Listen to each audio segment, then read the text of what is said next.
Île tropicale, île lointaine, île boréale, île au trésor, île déserte ou île au singe, notre imaginaire est rempli d'îles exotiques. Quel meilleur thème de rentrée pour cette saison 13 alors que notre équipe s'est réunie à Belle-Île pour l'occasion. Zoologie insulaire, botanique insulaire, génétique insulaire et même astronomie insulaire, vous saurez tout sur les îles à la fin de cet épisode. Nous sommes le mercredi 9 septembre 2022, bienvenue sur Podcast Science, épisode 475.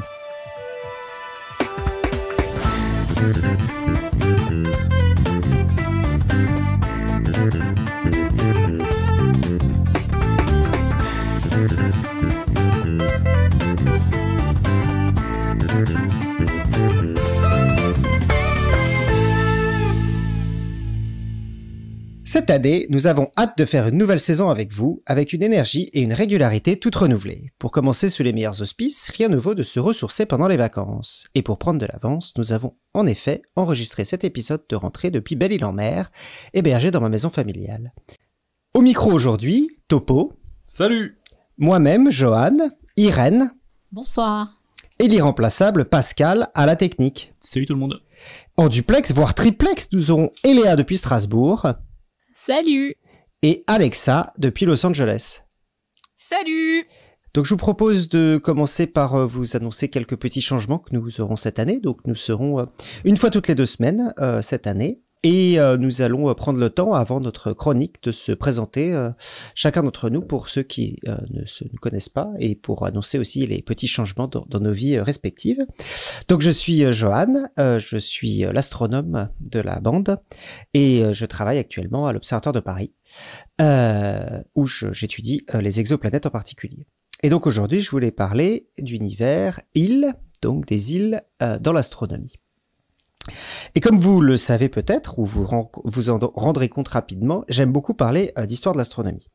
Et quelque chose qui me plaît beaucoup, c'est comment certaines idées qui nous paraissent évidentes à ce jour ont émergé avec des théories contradictoires, des débats avec des arguments de bonne foi, où des faits sont représentés contradictoires. En étudiant ces débats passés, on arrive à prendre du recul sur nos propres impasses actuelles.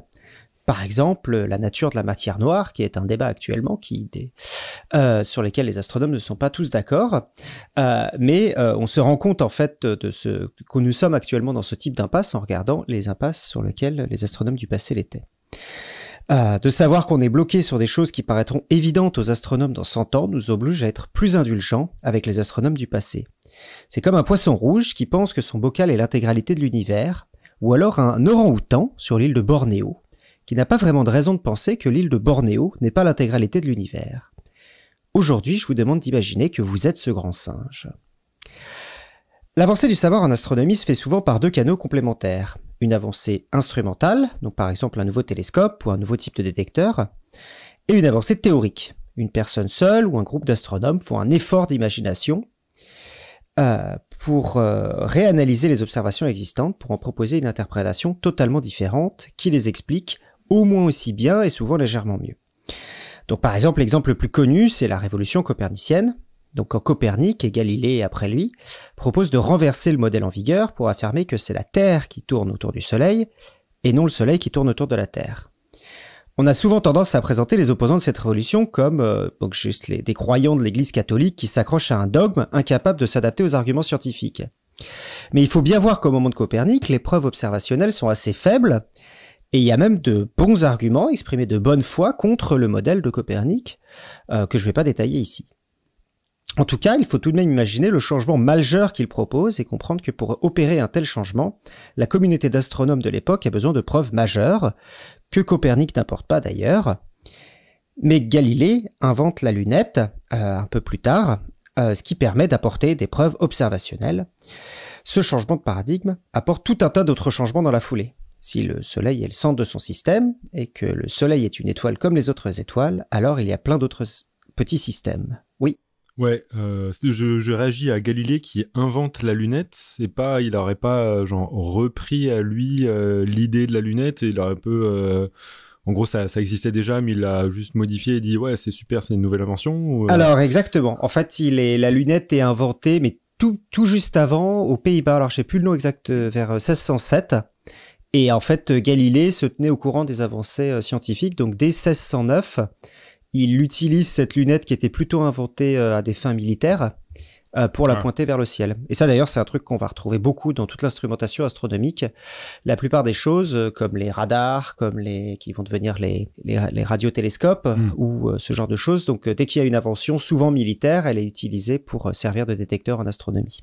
Donc si le changement de paradigme de la révolution copernicienne apporte tout un tas d'autres changements dans la foulée. Donc si le Soleil est le centre de son système, et que le Soleil est une étoile comme les autres étoiles, alors il y a plein d'autres petits systèmes. La question de l'organisation de l'univers, c'est ce qu'on appelle en fait la cosmologie, passe maintenant par la compréhension de comment s'organisent toutes ces étoiles entre elles. Donc avant c'était plutôt comment s'organisent les étoiles et les planètes dans notre système, et à partir du moment qu'on comprend que notre système n'est pas unique, du coup ça devient la compréhension de l'univers devient la compréhension des étoiles autour de nous. Car on comprend rapidement que les étoiles ne sont pas réparties par hasard. Lorsque Galilée pointe sa lunette vers la Voie lactée, il réalise que cette grande trace qui traverse le ciel est en fait une énorme densité d'étoiles qui apparaît un peu nébuleuse lorsqu'on l'observe à l'œil nu. Assez rapidement, on commence à observer d'autres objets un peu nébuleux, comme la Voie lactée, mais il y en a d'autres aussi. Et à la fin du XVIIIe siècle, l'astronome Charles Messier fait donc un catalogue de tous ces objets un peu nébuleux. Et alors c'est rigolo parce qu'en fait l'objectif de cet astronome, il est uniquement intéressé par les comètes. Et en fait ce qu'il veut faire, c'est un relevé de tout ce qui n'est ni une étoile individuelle, ni une planète, ni une comète, pour être sûr de ne pas faire de fausses détections de comètes. Et donc en fait c'est la colonne autre / ne sait pas d'un relevé des objets astronomiques. Et il ne sait pas encore, mais ce catalogue des objets étiquetés vagues trucs nébuleux non identifiés va se révéler absolument crucial dans les 2 siècles à venir, car la plupart des objets d'étude de l'astronomie moderne se trouvent dans ce catalogue, ce qu'on appelle toujours les objets de Messier. Si vous entendez par exemple, je pointe mon télescope vers M47, ça veut dire l'objet de Messier numéro 47. Et encore de nombreuses galaxies sont appelées par leur numéro dans le catalogue de Messier. On parle de quelle époque, là, pour Charles Messier? C'est 18e siècle, fin du 18e siècle. Ah, d'accord. Voilà. Mais ce qui est dans ce catalogue, en fait, est de plusieurs natures. Parce qu'en fait, oui, c'était tout ce qui était ni une étoile, ni une planète, ni une comète. Donc, il y a beaucoup de choses, en fait, là-dedans. Il s'agit de tout ce qui est nébuleux, c'est-à-dire étendu dans le ciel, mais que les télescopes de l'époque ne permettent pas encore d'identifier. Certains objets sont très proches de nous, et on découvrira par la suite qu'il s'agit, par exemple, d'étoiles qui ont explosé, des restes de supernovas, par exemple. Mais pour les autres, on pense qu'il s'agit de regroupements d'étoiles très proches les unes des autres, comme la Voie lactée, mais dont on a du mal à évaluer la distance. Vous vous demandez sans doute d'où vient le rapport avec le sujet de l'émission du jour, il. On y vient. Le terme de il-univers est utilisé par l'astronome Emmanuel Kant. Oui, l'astronome. Enfin, à la fin de sa vie, il a fait un petit peu de philosophie. Mais Kant commence sa carrière, bien avant de venir à la philosophie, par un petit peu de sciences naturelles. Il dira d'ailleurs qu'on doit à l'astronomie d'avoir permis à l'humanité, je cite, de découvrir l'abîme de l'ignorance dont la raison humaine, sans cette connaissance, n'aurait jamais pu se représenter qu'il était aussi profond. Waouh. C'est bien une phrase de Kant, ça. Tu vois, genre le truc, il faut réfléchir. Putain, tu peux pas mettre les mots dans le bon ordre. Et il dit, la réflexion sur cet abîme doit produire un grand changement dans la détermination des fins ultimes à assigner à notre usage de la raison. Donc si je peux paraphraser, ça veut dire qu'en fait, l'astronomie nous a montré un exemple de problème si compliqué qu'il représente un défi pour la pensée humaine et que du coup, ça c'est un bon exemple de ce qu'il faut, qui nous a permis de développer cette pensée humaine. Et bien sûr, au moment où il le dit, il pense aussi à toutes les questions philosophiques auxquelles il a pensé par le reste de sa vie, comme d'autres exemples de ce développement. On le voit à cette période, la physique et la métaphysique. Donc la métaphysique, c'est ce qui vient au-delà de la physique, ce qu'on appelle maintenant la philosophie, sont encore des disciplines plutôt proches et on peut passer continuellement de l'une à l'autre. On peut citer d'ailleurs aussi Descartes, qui est un peu dans ce cas-là, un peu au même moment, qui fait à la fois des fois de la physique et des fois de la métaphysique de manière continue. Kant est d'ailleurs un astronome un peu particulier. Il ne fait pas d'observation, il fait pas de calcul mathématique, il fait pas de tentative de preuve, il manipule les expériences de pensée et cherche à étendre des concepts dans son fauteuil de façon très proche de la façon dont il fait de la philosophie. Et il faut admettre que cette méthode a été très fructueuse. En 1755, il publie l'un de ses tout premiers ouvrages, Histoire naturelle générale et théorie du ciel. Ce livre serait sans doute resté assez confidentiel, s'il n'avait été défendu ardemment par un autre astronome, le Suisse Friedrich von Struve, dans un autre livre au XIXe siècle. Et il est à noter que Kant s'inspire sans doute des idées d'un autre astronome, l'anglais Thomas Wright. Donc je vais utiliser en fait des citations de Struve, qui a eu l'énorme avantage donc de lire tout ce livre de Kant et de nous le résumer au XIXe siècle en français, ce qui du coup m'a permis de comprendre exactement les idées de Kant. Comprendre et résumer, c'est-à-dire qu'il en a fait en 7 points seulement, en une page, il a résumé tout un livre, ce qui est très pratique pour moi, voilà. Donc sa première idée, c'est les étoiles fixes que nous apercevons, même à l'aide de télescopes, sont des soleils qui forment des centres des systèmes, dans lesquels probablement tout est aussi grand que dans notre propre système solaire et se règle de manière analogue par la gravitation et par le mouvement centrifuge. Donc jusque-là, ça va, c'est clair, c'est pas très différent de ce qu'on pense avant, c'est le Soleil est une étoile, il y a d'autres étoiles, et du coup, il n'y a pas de raison de penser que les systèmes sont particulièrement différents autour des autres systèmes. Donc ça, c'est des idées qui, depuis Newton, sont assez admises par la communauté de son temps. Là où il est plus original, c'est de remarquer, toujours depuis son canapé, que la force de gravité de Newton est partout et à toutes les échelles. Donc je cite toujours Struve, « L'action de la gravitation n'est pas renfermée à chaque système à part, elle s'étend d'un système solaire à l'autre. Et c'est ainsi que tous les soleils que nous voyons forment dans l'ensemble un grand système d'un ordre plus élevé, celui de la Voie lactée. Les étoiles fixes sont donc les planètes d'un ordre supérieur, c'est-à-dire d'un mouvement extrêmement lent. » Donc là, en fait, ce qu'il faut imaginer, c'est qu'il se dit, est-ce que pourrait pas y avoir une sorte de système solaire à l'étape supérieure, d'un ordre supérieur, où chaque étoile formerait une sorte de planète et qui tournerait autour d'un grand corps, voilà. Donc il applique un raisonnement de concept pour dire que de la même façon que les planètes se regroupent pour tourner autour du Soleil, les étoiles se regroupent aussi et tournent comme un système gravitationnel d'ordre supérieur. De la même façon, il déduit que comme toutes les planètes orbitent dans un même plan, le plan du système solaire, alors c'est sans doute la même chose pour les étoiles de la Voie lactée, qui orbitent toutes dans un même plan. Et donc par un raisonnement uniquement analytique, il a émis une hypothèse qui s'avérera vraie sur la forme de la Voie lactée. Donc il dit que la forme de la Voie lactée est sans doute plan, comme le système solaire est plan. On est d'accord que c'est contingent. On aurait pu être dans une galaxie qui n'a pas la forme de la Voie lactée, mais pour lequel il aurait pas eu le bon raisonnement. Alors, tout ce qu'il dit est pas totalement vrai. Après, il se trouve qu'effectivement, sur là, il a pas mal réussi. L'énorme majorité des galaxies orbitent sur un plan aussi. C'est pas le cas de toutes les galaxies, mais l'énorme majorité de la galaxie se forme sur un plan. Je vais revenir à la fin sur qu'est-ce qu'il dit. Il y a des choses qu'il dit qui sont assez impressionnantes de prédiction et d'autres qui sont un peu plus fausses, mais qui pouvaient pas forcément savoir. Voilà. Et là où il est encore plus impressionnant, c'est sa troisième idée.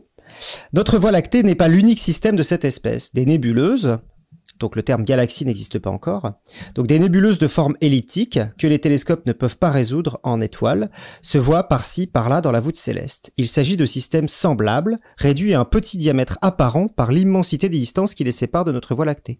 La forme oblongue de la plupart de ces nébuleuses indique qu'il existe aussi dans ces systèmes un plan principal, comme dans la Voie lactée, ou dans notre système planétaire solaire.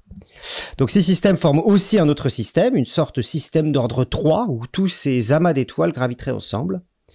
Et d'ailleurs, ce qui est assez intéressant, c'est qu'il ne pose pas de borne, et il imagine qu'on pourrait avoir des systèmes, et des systèmes de systèmes, et des systèmes de systèmes, et des systèmes de systèmes, de systèmes, de systèmes, etc.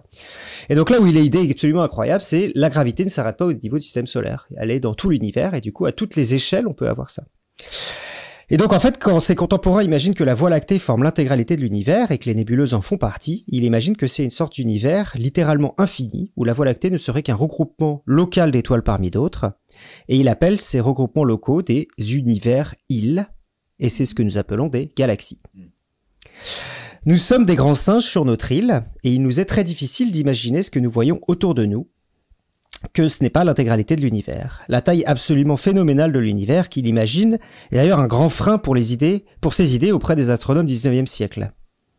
C'est un peu l'idée, c'est si ce que dit Kant est vrai, alors l'univers doit être tellement grand, parce que là on prend plusieurs échelles de taille au minimum, on passe tout l'univers est la galaxie, à la galaxie n'est qu'un point parmi l'univers quasiment. On passe de quelques milliards d'étoiles à quelques milliards d'étoiles. La controverse entre les nébuleuses font partie de la Voie lactée et donc l'univers est la Voie lactée et les nébuleuses et la Voie lactée sont identiques, ce sont tous des univers-îles, des galaxies, va encore durer environ 2 siècles et se solder alors que l'astronome Hubble, dans les années 20, va réussir à déterminer la distance des nébuleuses. Il réalise alors qu'elles sont bien plus loin que toutes les étoiles de la Voie lactée, et donc que l'intuition de Kant était vraie. Mais il fallait un traducteur entre les deux, quand même. Alors, non, mais là où c'est impressionnant, c'est qu'en fait, il va ouvrir l'idée des astronomes à cette idée que je pense que l'idée principale, c'est que la gravitation agit à toutes les échelles. Et donc, on peut imaginer une galaxie de la même façon qu'on imagine un système solaire. Et ça, c'est une idée qui est vraiment impressionnante, ouais. Bon, alors, tout ce que dit Kant n'est pas intégralement vrai. Donc, par exemple, ce que je viens de dire, là, l'extension du concept de système gravitationnel à toutes les échelles de l'univers, c'est très élégant, mais il y a aussi ses limites, parce qu'effectivement, l'architecture de ces systèmes change beaucoup. Donc, en fait, il imagine, par exemple, qu'il y a au centre de la galaxie un énorme objet qui serait l'équivalent de notre Soleil. Le problème, c'est que notre Soleil, il fait 99% de la masse du système solaire. Et donc, il imaginerait qu'il y aurait un truc au centre du système solaire qui serait 1000 fois plus massif que toutes les étoiles de la galaxie réunies. Et ce qui est intéressant d'ailleurs, c'est qu'il propose d'ailleurs, il dit peut-être que Sirius serait cet objet et qu'il serait tellement loin qu'on le verrait comme un point. Et maintenant, en fait, on le sait que c'est pas vrai. Ce qui tient en fait la galaxie entre elles, c'est pas un objet très massif au centre, c'est la masse des étoiles elles-mêmes. Elles s'entreattirent entre elles. Et du coup, c'est ça qui tient la masse. On n'a pas besoin d'un objet central. Donc, par excès d'analogie, en fait, il imagine qu'il y a un objet central, ce qu'on a réalisé qu'il n'existe pas. Attends, et le concept là de trou noir, c'est pas quelque chose qui alimente un tout petit peu cette réflexion ou...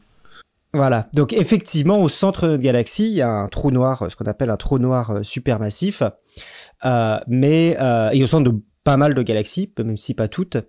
Mais les ordres de grandeur entre le Soleil et la masse du système solaire, c'est 99,8, je crois. C'est pas les 1000 fois qui seraient nécessaires. Alors que c'est ça. Donc justement, c'est 1000 fois plus important que tout le reste du système solaire. D'accord. Alors que le trou noir au centre de la galaxie, il fait quelques milliers de masses solaires et il y a 300 milliards de soleil. Donc les ordres de grandeur c'est totalement négligent en fait. Le trou noir au sol ne permet pas de tenir la galaxie. C'est les étoiles elles-mêmes qui se tiennent. J'ai une petite question aussi. Est-ce que c'est cette diffusion de la matière dans la galaxie qui empêche de la formation par accrétion d'un équivalent galactique des planètes? Il parle comme Kant, hein. Alors, ce que tu dis... Joli. Alors, ce que tu dis, c'est pourquoi est-ce qu'effectivement, peut-être que le fait qu'il n'ait pas ces gros objets qu'on pourrait avoir... Je pense que ce qui change, en fait, c'est autant la théorie de la gravitation est, sous certaines limites, la même sur toute la galaxie, autant ce qui va changer, normalement, c'est la densité. En fait, un soleil ou une planète, c'est des endroits qui sont très très denses de matière. En fait, c'est un endroit où la matière est très compacte, alors qu'en fait, entre les étoiles, il y a beaucoup de vide. Et donc, le vide qu'il y a dans le système solaire, en fait, est encore amplifié. La distance entre notre étoile et la plus suivante, c'est 3 milliards d'années. Donc, en fait, la densité est pas forcément la même à toutes les échelles de l'univers. Il y a des échelles où il y a beaucoup de densité, des échelles où il y a moins de densité. Et c'est ces différences de densité qui font que certains de ce qu'il appelle des systèmes gravitationnels vont prendre une certaine forme ou une autre. Et d'ailleurs, ça vient aussi de mon conclusion. Par exemple, il imagine du coup un système d'ordre 3 où les galaxies formeraient elles-mêmes un système qui tournerait, et ce qui tournerait dans un plan. Donc là, voilà, système d'ordre 1, c'est système solaire, système d'ordre 2, c'est une galaxie, système d'ordre 3, donc il pousse ce raisonnement. Et ça, en fait, ça ne marche pas pour des raisons là aussi de densité différentes. Par contre, effectivement, elles ont des influences entre eux, ça s'accumule au sein de ce qu'on appelle des amas de galaxies, qui s'agencent aussi en super amas de galaxies, etc. Mais ils s'agencent pas particulièrement selon un plan. Et va avoir même à très grandes échelles, c'est plutôt selon des filaments. Voilà. Et ça, c'est une histoire pareil que à ces échelles-là, en fait, la densité de matière est très faible, voire même en fait la matière est même plus le seul composant du tout, c'est la matière noire aussi qui apparaît. Mais j'en parlerai pas dans cet épisode. Ah merde, j'avais plein de questions. Voilà. Donc oui, en gros, la gravité est la même à toutes les échelles. Et forme des systèmes d'échelles successives, mais les formes exactes de ces systèmes dépendent de la densité exacte de la matière à ces échelles. Mais il est vrai que son intuition a permis à ses contemporains de pouvoir imaginer ces systèmes à différentes tailles, et donc son concept d'univers-île, plus de 200 ans avant la découverte des autres galaxies, est une force majeure de l'esprit, et c'est pour ça que Kant est considéré encore aujourd'hui comme ayant produit de grandes avancées en cosmologie. Waouh. Eh ben, Impressionnant, effectivement. j'aurais pas dit. Depuis son canapé. Depuis son canapé. Donc voilà, je vous propose de passer à Alexa qui va rapidement se représenter. Oui, alors salut, donc moi je suis Alexa, donc je suis chercheuse à Los Angeles. Je travaille sur l'évo-dévo des mammifères, donc comprendre comment les mammifères évoluent, pour essayer de comprendre comment les espèces se diversifient, et en particulier j'étudie plus précisément les chauves-souris. Je suis probablement plus à Los Angeles pour très longtemps, et donc voilà, il y a un retour peut-être en Europe qui se profile. Mais aujourd'hui, je ne vais pas vous parler des chauves-souris, même si je les aime toujours autant. Oh là là, non, je vais vous parler d'une autre... j'avais envie de vous parler, donc pour le thème île, bien sûr, d'une espèce marine qui est répartie partout sur le globe, et en fait, c'est même l'espèce la plus étendue après l'homme. Et alors, vous allez dire pourquoi les îles ? Parce qu'en fait, on connaît beaucoup de choses sur sa biologie grâce à des populations qui vivent près des îles, notamment près des îles de Vancouver, dans le Pacifique Nord-Ouest, aux États-Unis. Donc, c'est près de Seattle et Vancouver, etc. Et je voulais aussi parler de cette espèce parce que bien qu'elle soit marine, elle a énormément de points en commun avec nous. J'ai nommé l'orque, qu'on dit aussi épaulard en français.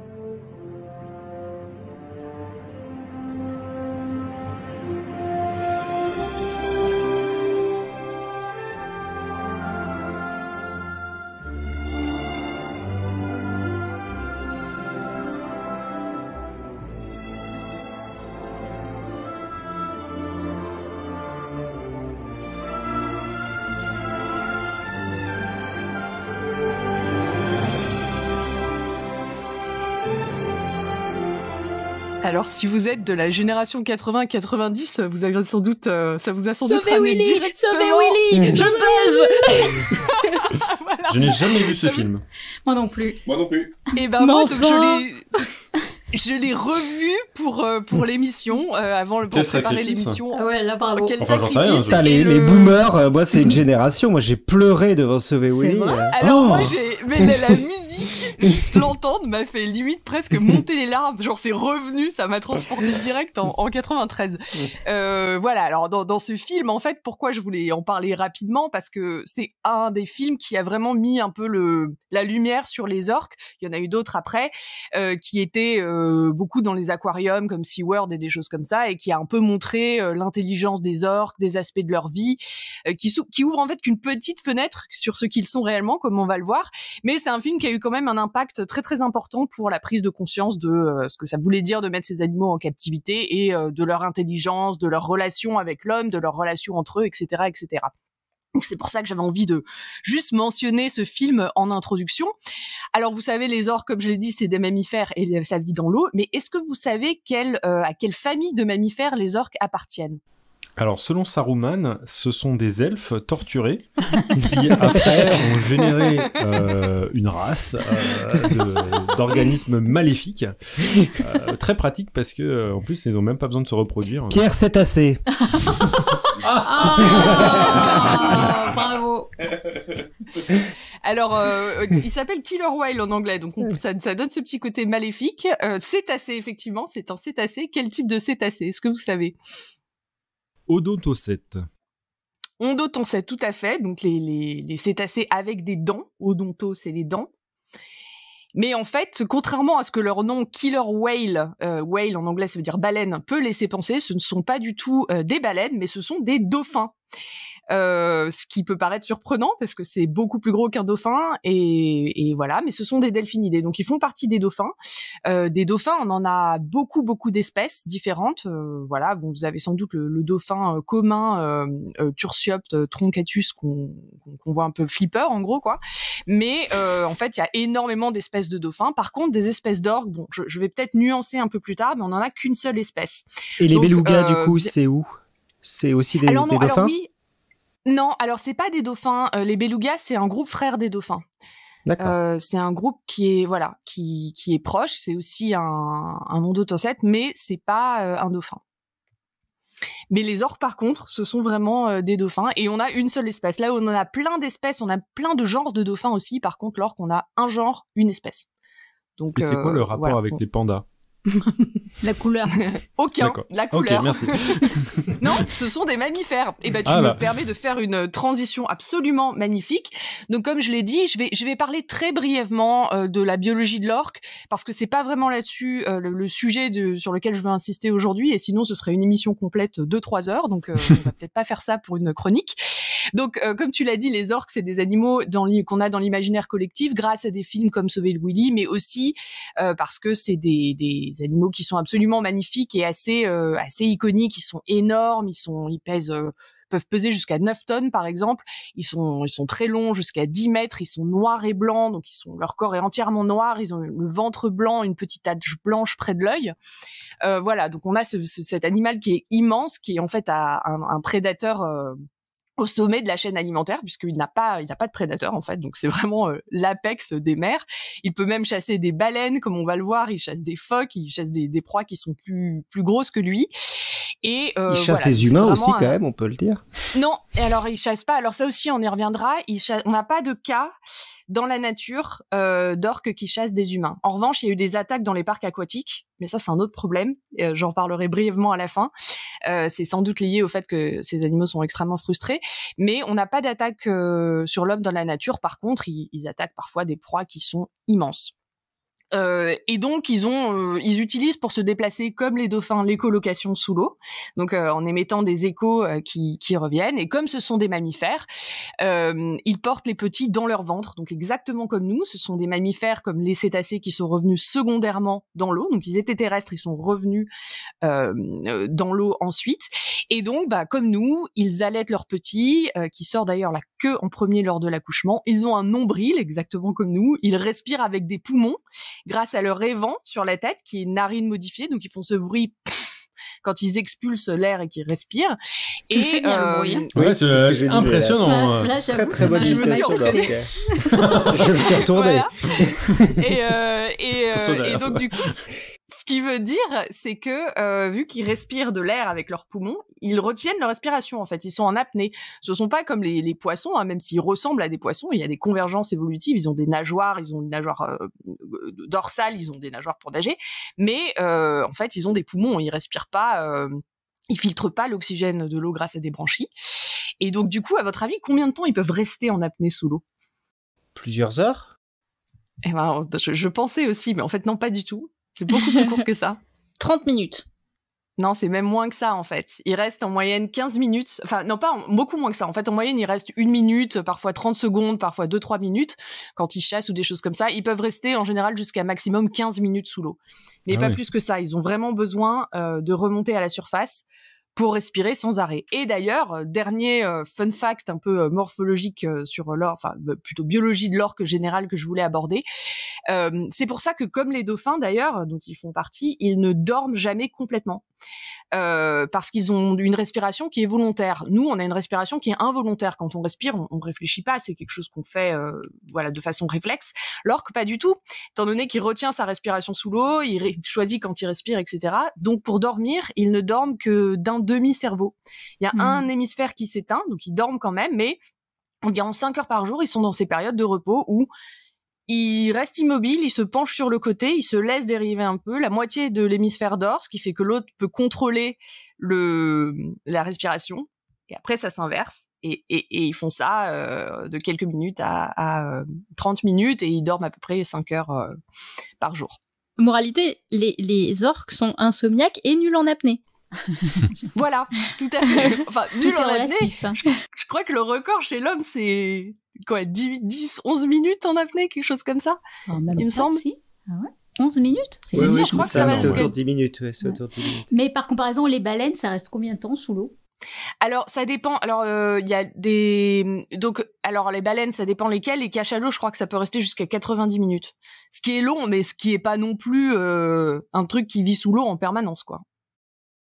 Ouais, mais ouais, c'est balèze, quoi. C'est quand même balèze, ouais. C'est balèze. Je viens de vérifier le record d'apnée, hein. Mais c'est plus que 10 minutes, hein. Le record avec inhalation d'oxygène préalable est détenu par Alex Segura Vendrell et s'établit à 24 minutes et 3 secondes. Et voilà les orques dans ta gueule. Oui, mais c'est avec de l'oxygène pur, non? En apnée, si tu prends juste de l'oxygène à la surface. Ouais, mais quand même, tu restes en armée pendant 24... C'est vrai qu'on n'a jamais testé un orc avec de l'oxygène pur. Et est-ce qu'il s'entraîne, etc. Voilà, bon. C'est quand même pas mal, cela dit. Bon, tout ça, c'est assez sympa. Ça montre que c'est des animaux qui sont, voilà, qui ont quand même une certaine capacité. Mais c'est pas vraiment pour ça que je voulais parler d'eux aujourd'hui. Je voulais parler d'eux grâce au fait qu'ils nous ressemblent en fait énormément. Alors comme ça, on dit ok, ils ont des capacités d'apnée qui, chez les gens très entraînés, peuvent ressembler à l'homme. Mais en fait, ils nous ressemblent surtout du fait de leur mode de vie et de leurs groupes sociaux. Parce qu'en fait, un orc, contrairement à Sauver Willy et aux histoires où on les voit tout seuls dans les parcs aquatiques, ne vivent absolument pas tout seuls. Ils vivent en groupe, donc en anglais ça s'appelle des pods, et je pense que la traduction que j'ai trouvée c'est surtout groupe ou matrilignage. Ils vivent jamais en fait tout seuls, qu'ils vivent à résidence, donc à peu près un peu toujours au même endroit, ou que ce soit des groupes qui parcourent les mers dans les océans du nord au sud.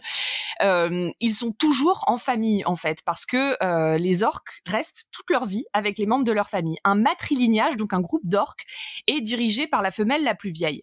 Et en fait, tous les autres orques de ce groupe sont ses enfants, ou voilà, c'est tous ces enfants qui restent avec elle. Et donc ça peut former des groupes qui peuvent être de jusqu'à suivant les individus et où ils vivent, de 5 à 60 individus. Et après, quand le groupe devient trop gros ou que la femelle la plus âgée meurt, ils peuvent se diviser. Mais en gros, j'ai lu un chercheur qui parlait des orques et qui disait les orques c'est des fils à maman. C'est vrai. Ils restent avec leur mère toute leur vie. Et en fait, comment ils font pour se reproduire, pour éviter la consanguinité?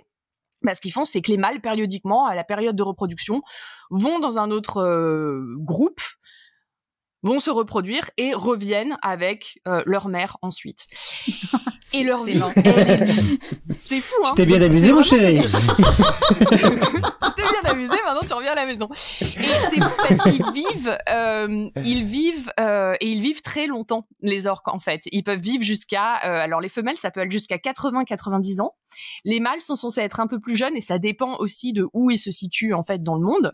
Mais, par rapport à l'homme, quoi, et à la structure, ils ont une structure sociale, ils vivent en famille et ils vivent très, très, très longtemps.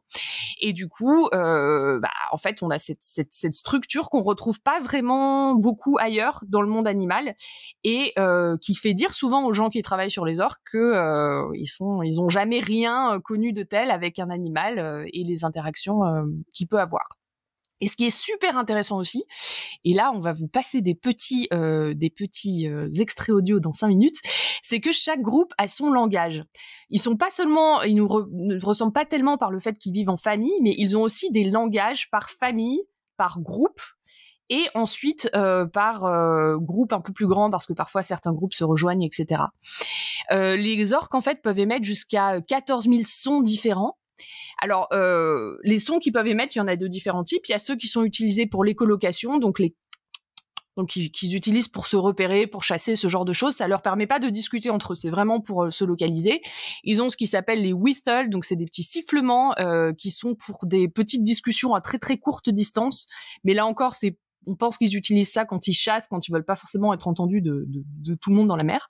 Et sinon, ils ont ce qui s'appelle les cris, les calls, qui sont quand ils commandent la bière, comme dit Eléa. Et sinon ils ont les calls qui peuvent être aussi forts que des réacteurs d'avion en termes de volume, qui sont appris et qui sont leur langage en fait. Alors appris, qu'est-ce que je veux dire par là, c'est que le bébé orque quand il naît, il va pas être capable de faire ses sons, il va faire comme un bébé comme nous en fait, on va faire plein de petits sons différents et petit à petit ces cris vont se structurer jusqu'à représenter ceux de sa famille.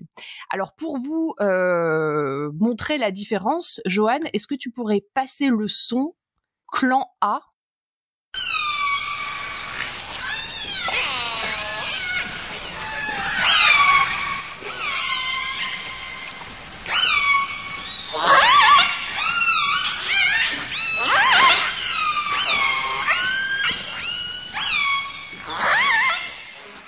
Donc ça, c'est le clan A. T'imites vachement bien le clan A, Alexa, c'est impressionnant. C'est des gremlins, les machins. Et maintenant, vous allez comparer au clan G.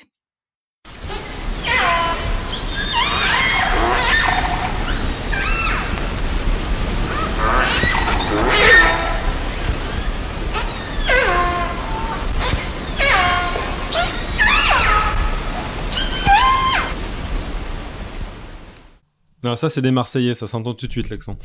Non mais vous voyez qu'il y a une différence quand même qu'on peut nous entendre à l'oreille et si on regarde en fait les chromatogrammes aussi, donc les audiogrammes pardon, donc qui représentent le son, on voit ils sont en noir et blanc, pas de chromatogramme. C'est ça. On voit les structures extrêmement différentes. Est-ce que tu peux passer aussi N7 et N9? Donc N7 et N9, c'est deux individus différents. Donc on voit là aussi qu'on peut reconnaître un peu leurs voix qui sont différentes. Et donc ça, ce que ça veut dire, et c'est très intéressant, ça veut dire qu'un orc d'un groupe, on sait pas en fait jusqu'à quel point il comprend le langage d'un autre groupe. Et quand on a des orques qui sont perdus, ces langages entre les orques sont même utilisés pour, par exemple, remettre un orc dans sa famille d'origine. On est capable d'identifier les familles et les clans. Les chercheurs autour de l'île de Vancouver qui étudient énormément tous ces individus sont capables de le faire. Et ça, c'est quelque chose qui a été fait. Le petit Willy a perdu sa maman. Le petit Willy. Alors, en l'occurrence, il y en a eu plusieurs. Il y a eu, Springer, c'était un orc aussi dans le Pacifique Nord-Ouest qui s'est retrouvé tout seul, qui avait perdu sa famille et qui cherchait du coup le contact avec l'homme. Donc ça montre encore une fois qu'il y a il faut pas faire d'anthropomorphisme et les gens se refusent à le faire, mais les chercheurs qui travaillent sur les orques disent que les orques qui se retrouvent isolés cherchent souvent le contact avec l'homme. On sait pas trop pourquoi, mais ils s'approchent des bateaux, etc., etc. Et un de ces orques, Springer, qui avait perdu son pod, s'est retrouvé tout seul. Les chercheurs ont identifié sa voix, son audiogramme, et ont pu le matcher avec l'audiogramme de son groupe. Et un an après, cet orc a été capturé, traité, soigné, etc., parce qu'il avait des petits problèmes, puis remis avec son groupe plus tard, qu'il a réussi à retrouver par l'analyse de ses sons. Ce qui fait dire aux gens qu'on a vraiment ce langage. Inversement, un autre orc, Keiko, l'orc de Sauver Willy justement, qui avait été capturé lui en Islande et ensuite mis dans un parc aquatique. Après le film, les gens ont voulu relâcher cet orc. Cet orc a été relâché en Islande, mais on connaissait absolument pas sa famille, donc il s'est approché d'un groupe d'orcs. Les orques sont venus, sont tournés autour, sont repartis. Il a suivi un groupe à distance, mais apparemment sans vraiment s'y intégrer complètement. Et on pense que c'est notamment lié à ça, c'est que comme les orques vivent en famille, finalement, en fait, un orque qui serait relâché dans la nature retrouverait pas forcément un groupe, étant donné que ce serait pas sa famille. Et on sait pas si c'est uniquement parce que c'est des histoires de il n'est pas intégré ou parce qu'ils parlent pas le même langage tout simplement en fait et qu'ils peuvent pas se comprendre, qu'ils ont pas les mêmes apprentissages, etc., etc. Ou c'est un connard. Donc on a vraiment ou c'est un connard, qui sait, non mais c'est possible aussi. Du coup voilà, donc on a vraiment ces structures que je trouve personnellement absolument fascinantes chez ces animaux. Alors plus largement, là j'ai parlé de ce qu'on sait vraiment, de ce qu'on connaît des orques qui ont été étudiés autour des îles de Vancouver. Donc on a plusieurs, on a deux zones majeures, on a 3 clans dans les clans du nord, un clan dans le sud avec 16 différents groupes dans le nord et 3 différents groupes dans le sud. Donc ça, ce sont des orques qui habitent vraiment à résidence à peu près dans cette région, qui voyagent un petit peu entre l'Alaska et le Vancouver-Seattle, mais qui restent là. Ce sont des orques résidentes, mais on a aussi d'autres groupes. On a des orques qui sont transitoires, qui en fait vivent plutôt dans l'océan et voyagent beaucoup plus, donc elles restent pas toujours au même endroit du monde et elles ont un comportement différent. Elles sont beaucoup moins vocales. Les orques du Pacifique Nord-Ouest parlent beaucoup entre elles apparemment. Enfin, elles font beaucoup de vocalisation et les femelles, par contre, plus transientes, parlent beaucoup moins. On a aussi des orques de haute mer qu'on connaît un peu moins parce qu'ils vivent en haute mer, qui ont l'air aussi très vocaux. La taille des groupes varie. Les orques transientes apparemment vivent en petits groupes et les autres plutôt peuvent vivre en grands groupes, etc. Donc on a vraiment cette variation. D'où je reviens à ce que je disais tout à l'heure. Est-ce que ce sont des espèces différentes ou pas? La question se pose. Les orques transientes et résidentes, par exemple, du Pacifique Nord-Ouest, ont pas eu de brassage génétique depuis 2 millions d'années. Ça, on le sait parce que les chercheurs ont regardé l'ADN et ont vu qu'il n'y avait pas eu de reproduction. Est-ce que ce sont des espèces en train de se séparer? On ne sait pas trop, parce que toutes celles qui vivent en Antarctique ou des choses comme ça, c'est assez plus dur à étudier quand même. On pense qu'en fait, on a peut-être des sous-espèces. Pour l'instant, on parle d'écotypes. Mais voilà, il y a encore beaucoup de recherches à faire sur ce point de vue-là. Alors, on a vu qu'elles avaient un langage, on a vu qu'elles vivaient en famille. Maintenant, quid de l'intelligence? En fait, ces animaux fascinent également parce qu'ils sont très, très intelligents. Donc, on a vu déjà que ces animaux restaient avec leur famille toute leur vie. On a vu que ces animaux pouvaient retrouver leur famille. C'est des animaux qui aussi ont beaucoup de contacts entre eux, sont capables dans le groupe de réaliser beaucoup de choses.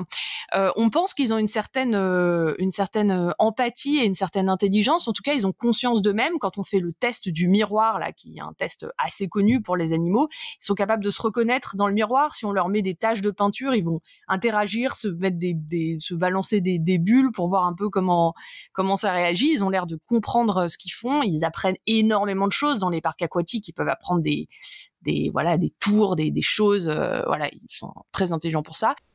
C'est vachement étrange, pardon, je t'interromps sur le test du miroir, parce que on avait reçu Agatha Bazin, voilà, qui nous avait parlé des pies et qui nous avait dit quelque chose d'assez intéressant, que le test du miroir, en fait, on s'était aperçu que pour les animaux, pas mal d'animaux aviaires, en fait, y arrivait à partir du moment où le miroir était horizontal, parce que l'idée, c'était que, en fait, l'exemple de miroir qu'elles avaient, ces oiseaux-là, c'était les lacs qu'elles voyaient de haut.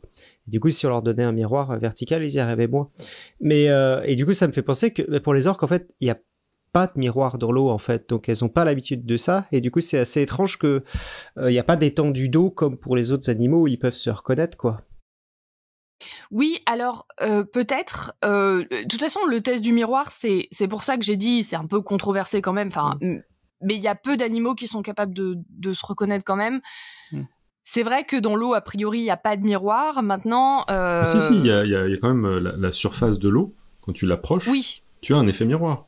Dans les deux sens, d'accord. Oui. Ok, je suis d'accord. Oui, c'est vrai, sous l'eau. Oui, t'as un effet miroir. Et puis, ce que je dirais quand même, c'est que quand ils ont fait ces tests, par exemple dans les parcs aquatiques, ils ont des grands écrans où ils passent des images d'orques dans la nature, et ils se sont rendus compte que les orques qui sont dans les bassins sont capables d'essayer de regarder l'orque qui est sur l'écran. Donc il y a une espèce de reconnaissance en fait visuelle en tout cas qu'il y en a un autre, et apparemment quand tu fais le test du miroir avec des taches sur leur museau, ils sont capables d'essayer de bouger, de faire un peu des gestes comme ça. Et donc ils auraient en tout cas un sens du soi, ce que les gens pensent.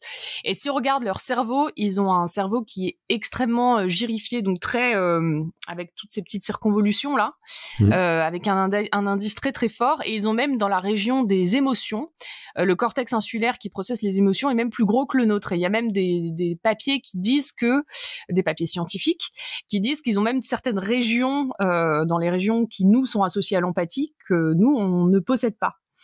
Et ils ont même fait le lien avec le fait que dans les parcs aquatiques où les gens font de la reproduction d'orques, donc de petits, et ensuite évidemment comme c'est des parcs aquatiques, c'est tout un business, donc parfois ils séparent le petit de sa mère quand il a 2 ans. Les orques font vraiment les gens qui ont assisté à ça disent qu'ils ont l'impression de voir un deuil. Enfin, il y a vraiment un comportement de l'orque en tout cas qui est très très très difficile comme ça, ce qui laisse penser aux gens que il y a en tout cas cette conscience de ce qui est logique avec la vie qu'ils mènent, de la famille, du soi, des individus, etc., etc. Cette intelligence, elle se retrouve aussi dans la façon dont ils chassent et dont ils vivent en groupe. Un orque, c'est gros. Donc ça mange quand même à peu près 75 kilos de nourriture par jour, parce que ça pèse quand même plusieurs tonnes.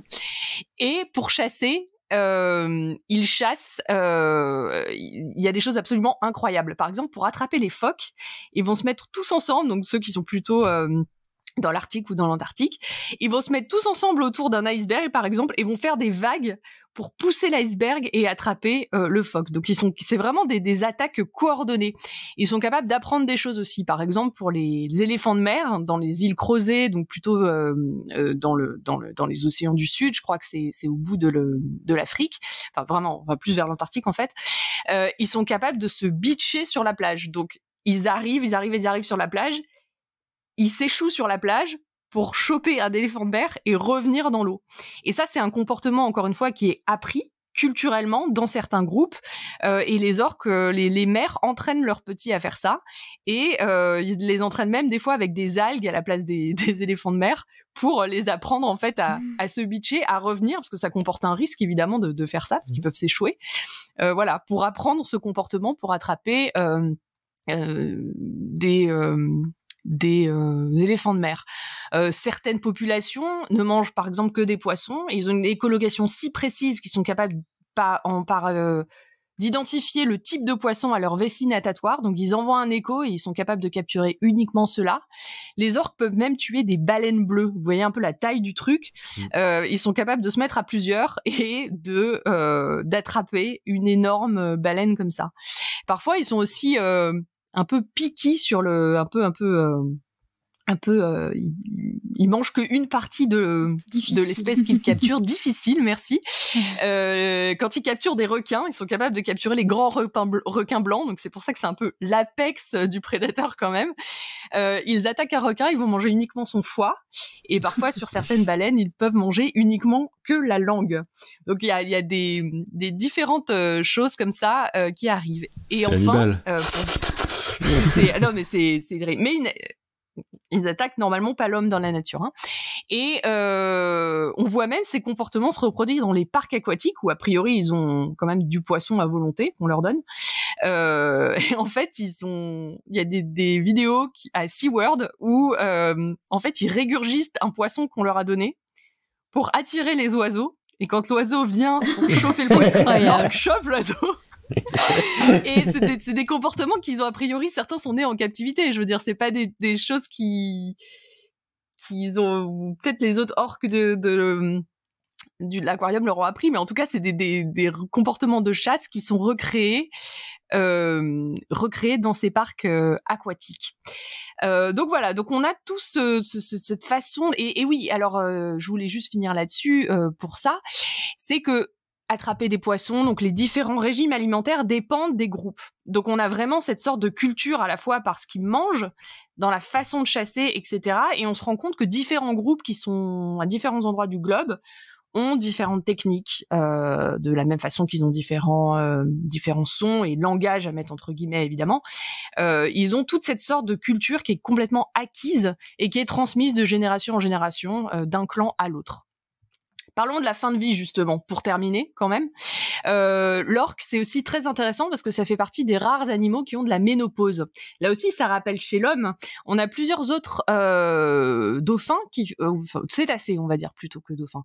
Plusieurs autres cétacés, pas les dauphins justement, qui ont de la ménopause, qui sont à chaque fois des espèces qui vivent longtemps, puisque l'orque vit comme nous très très très longtemps. Et ils ont un premier baleineau à un âge moyen de 12 ans, donc c'est quand même assez tard. Ensuite, ils ont un baleineau à peu près tous les 5 ans, donc bon, encore une fois, c'est des moyennes. Hein. Et ils ont une vie reproductive d'environ 25 ans.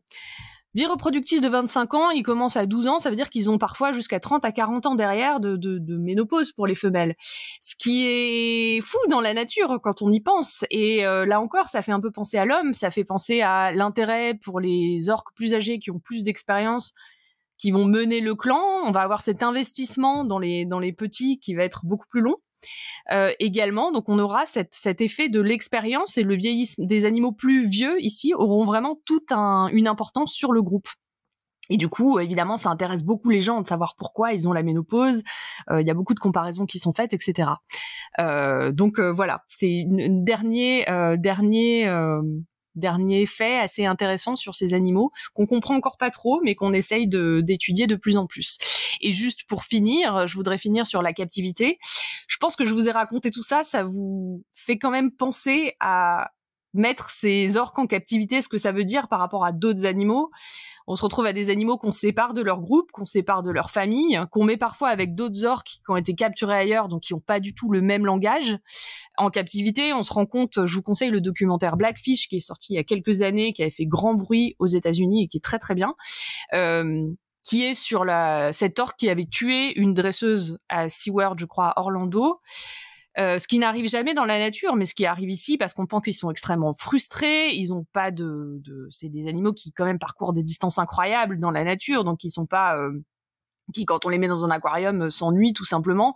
Il y a plein de stress qui est lié à ça. Ils vivent aussi beaucoup moins longtemps en captivité que dans la nature, en moyenne 30 ans, 20-30 ans. Ce qui est fou, c'est assez rare d'avoir des animaux qui vivent moins longtemps en captivité que dans la nature. Donc tout ça, ça fait énormément réfléchir à est-ce qu'il faut mettre ou pas ces animaux en captivité ? Sans doute que non, c'est interdit de plus en plus. La reproduction en captivité maintenant est interdite sur les orques, justement parce que plus on en apprend sur eux, plus on se rend compte qu'en fait, voilà, les garder en prison, à leur faire des tours et les affamer plus ou moins, c'est pas forcément la meilleure idée. Alors d'une manière générale pour les animaux, mais pour des animaux aussi sociaux que ça, encore plus.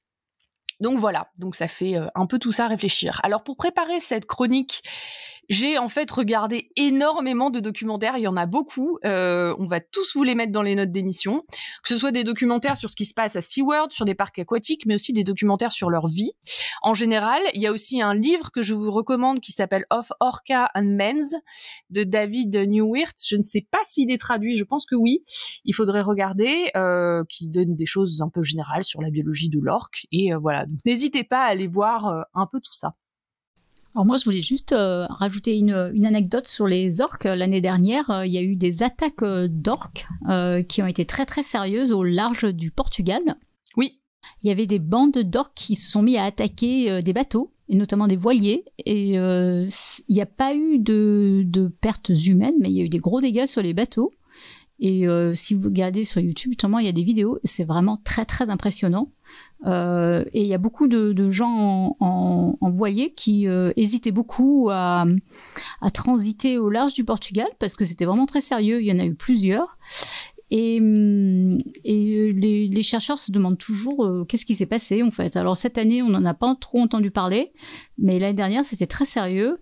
Et alors on pense qu'il y a eu un bug dans l'apprentissage des adolescents en fait, et qui tout d'un coup se sont mis à attaquer ces bateaux, pensant peut-être que c'était pour eux des prédateurs, mais il y a eu quelques frousses quand même, ça a été très sérieux et que c'était très très très impressionnant. Ouais.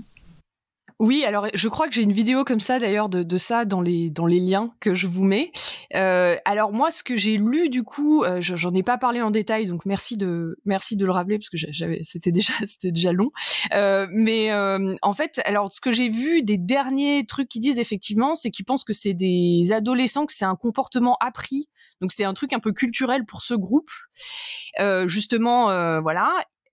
J'ai lu que ils se demandaient si à cet endroit-là, il y a beaucoup de pêche au thon bleu. Et en fait, du coup, les orques avaient appris à venir près de ces bateaux de pêche pour avoir de la free food, en fait. Parce que, en gros, pour eux, c'était super bien, parce qu'il y avait des grands filets, là, et ils pouvaient choper ce qui se dépassait. Donc, ils se demandent si c'est pas lié à ça, en fait, que maintenant, ils associent un peu les bateaux à ça. Ou si c'est pas simplement, comme tu l'as dit, quelque chose d'orque adolescent un groupe qui a appris... Ouais, c'est des ados, quoi. C'est des ados qui s'amusent, en fait. Je crois qu'ils targetent beaucoup le gouvernail, c'est ça, il me semble. Oui, c'est ça. Et, ouais. Et oui, et ce que j'ai pas dit aussi, c'est qu'ils savent que c'est toujours le même groupe. J'ai oublié de le dire ça plus haut, parce que, en fait, les orques, on les reconnaît, donc à leur son, évidemment, à leur langage, mais également à leur nageoire dorsale. Ils ont des petites particularités, des marques sur la peau, etc. Donc, on est capable d'identifier chaque orque individuellement, si on connaît bien sûr le groupe. Et... du coup, en fait, ils savent qu'il me semble que ce groupe de Gibraltar, là, ils appellent ça les teen rogue teen, ou je sais pas quoi. C'est ça, ouais. En fait, ils sont capables c'est un peu toujours les mêmes, il me semble. D'accord. En tout cas, c'est des animaux fascinants, effectivement. Ah, c'est moi, le groupe social. Non, et puis, je pense aller voir les vidéos parce qu'on voit vraiment, enfin, les comportements qu'ils ont, ces comportements de certains orques perdus qui cherchent le contact avec l'homme aussi, c'est vraiment hyper bizarre, en fait. Il y a comme une espèce de... pas de reconnaissance, mais de connexion, ouais. Eh ben, merci beaucoup, Alexa. On va passer à des animaux insulaires, mais terrestres plutôt, je crois, avec Topo. Et je te laisse la parole. Oui, alors bon, je me présente, donc Topo, alias Pierre Kerner, maître de conférence à l'université Paris-Cité, et spécialiste souvent de trucs dégueux, mais aujourd'hui j'ai essayé de faire quelque chose de plus propre. Je sais pas si on parlait un petit peu de l'actualité, mais je pense que j'en parlerai plutôt dans la saison, mais on a des projets sous le coude avec plusieurs membres de Podcast Science, que ce soit Alexa pour une BD ou Eléa pour un futur livre. J'en parlerai plus tard. Mais aujourd'hui, figurez-vous qu'il y a quelques semaines, à l'occasion d'une réunion de famille dans une maison de location, je fouillais les étagères des bibliothèques à la recherche d'une lecture divertissante et jetais mon dévolu sur L'Étoile mystérieuse, BD des aventures de Tintin que je n'avais encore jamais lu.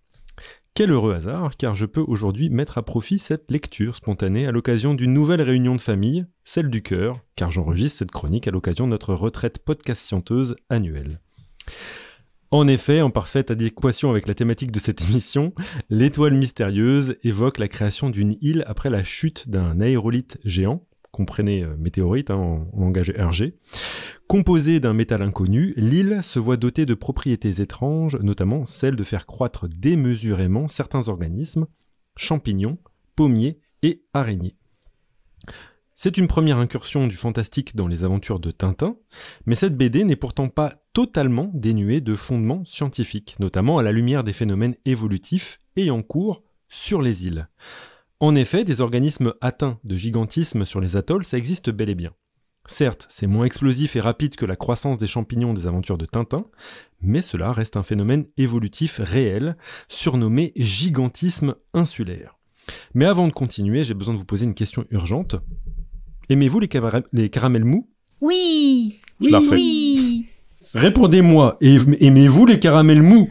Oui. Oui. Oui. Alors si visiblement l'équipe de Podcast Science a la référence, peut-être que vous ne l'avez pas, c'est une question intrigante, c'est que peut-être vous n'êtes pas encore des tintinophiles aguerris, parce qu'il s'agit de la réplique du professeur Hippolyte Calice, qui voulait fêter dignement la découverte du métal composant l'aérolithe qui se précipitait sur notre planète. Ce sont les propriétés uniques de ce métal, baptisé calistène, qui entraînent le gigantisme sur l'île que visitera Tintin. Mais dans la vraie vie, c'est bien entendu les forces évolutives qui auraient engendré l'augmentation de taille de certaines espèces installées sur divers archipels à travers le globe.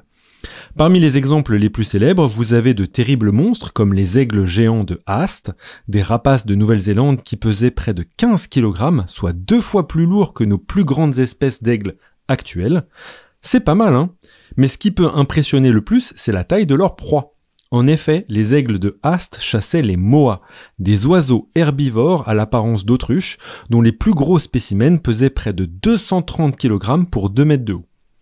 Parmi les volailles gargantuesques, on pourra citer l'espèce éteinte d'oiseau-éléphant de Madagascar qui mesurait lui 3 mètres de haut pour une demi-tonne, mais aussi les regrettés, bien sûr, dodo et dronte de Rodrigue de l'île Maurice.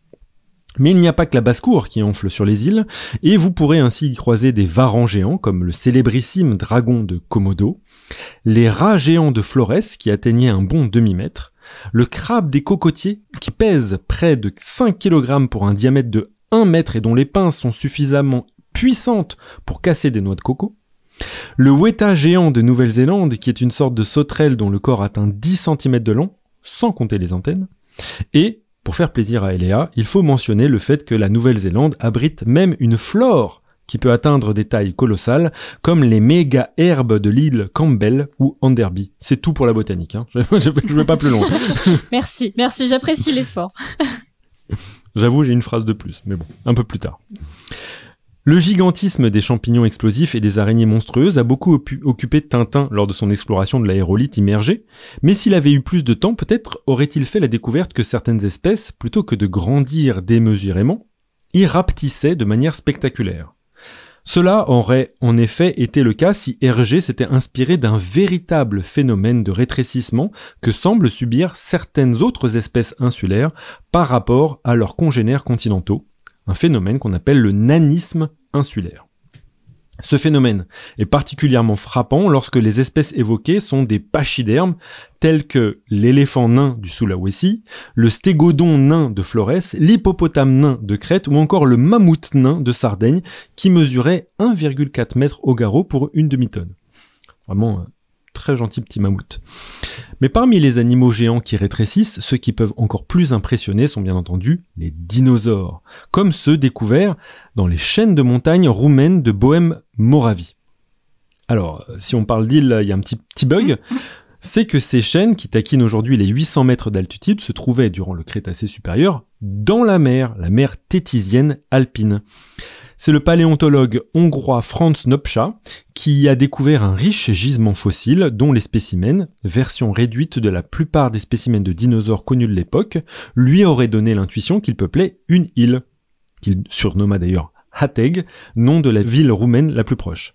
Et ça a été confirmé, aujourd'hui on sait que pas moins de 9 espèces de dinosaures et une espèce de ptérosaure semblent avoir constitué la faune endémique d'une île d'Hateg, parmi lesquelles mon exemple favori, Magyarosaurus, un titanosaure nain pesant moins d'1 tonne et mesurant 6 mètres de long, pour moins de 1,50 m de haut, ce qui, à mon humble avis, est la description fidèle de Denver, le dernier dinosaure. Oui.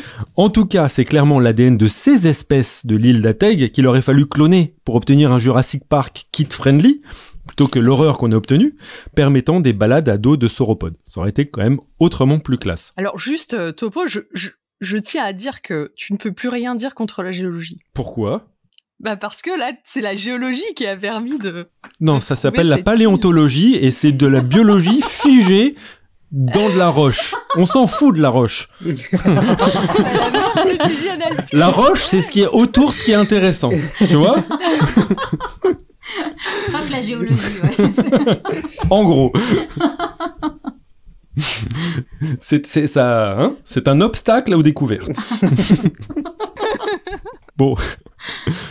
Clash mis à part. Mais plutôt que de ne rétrécir que les géants, le nanisme insulaire permet aussi d'aboutir aux espèces les plus petites. Parmi les vertébrés, comme les caméléons nains, et notamment les espèces Brookesia micra et Brookesia nana, dont les plus petits individus, à peine plus grands qu'un bout de doigt, mesurent 2,2 cm de long, queue comprise. Donc c'est vraiment des caméléons, si vous regardez les petites images, qui tiennent sur un index, et c'est absolument adorable. On comprend donc que les îles semblent avoir un pouvoir bien particulier sur les dimensions de leurs habitants, pouvant parfois les gonfler et d'autres fois les ratatiner.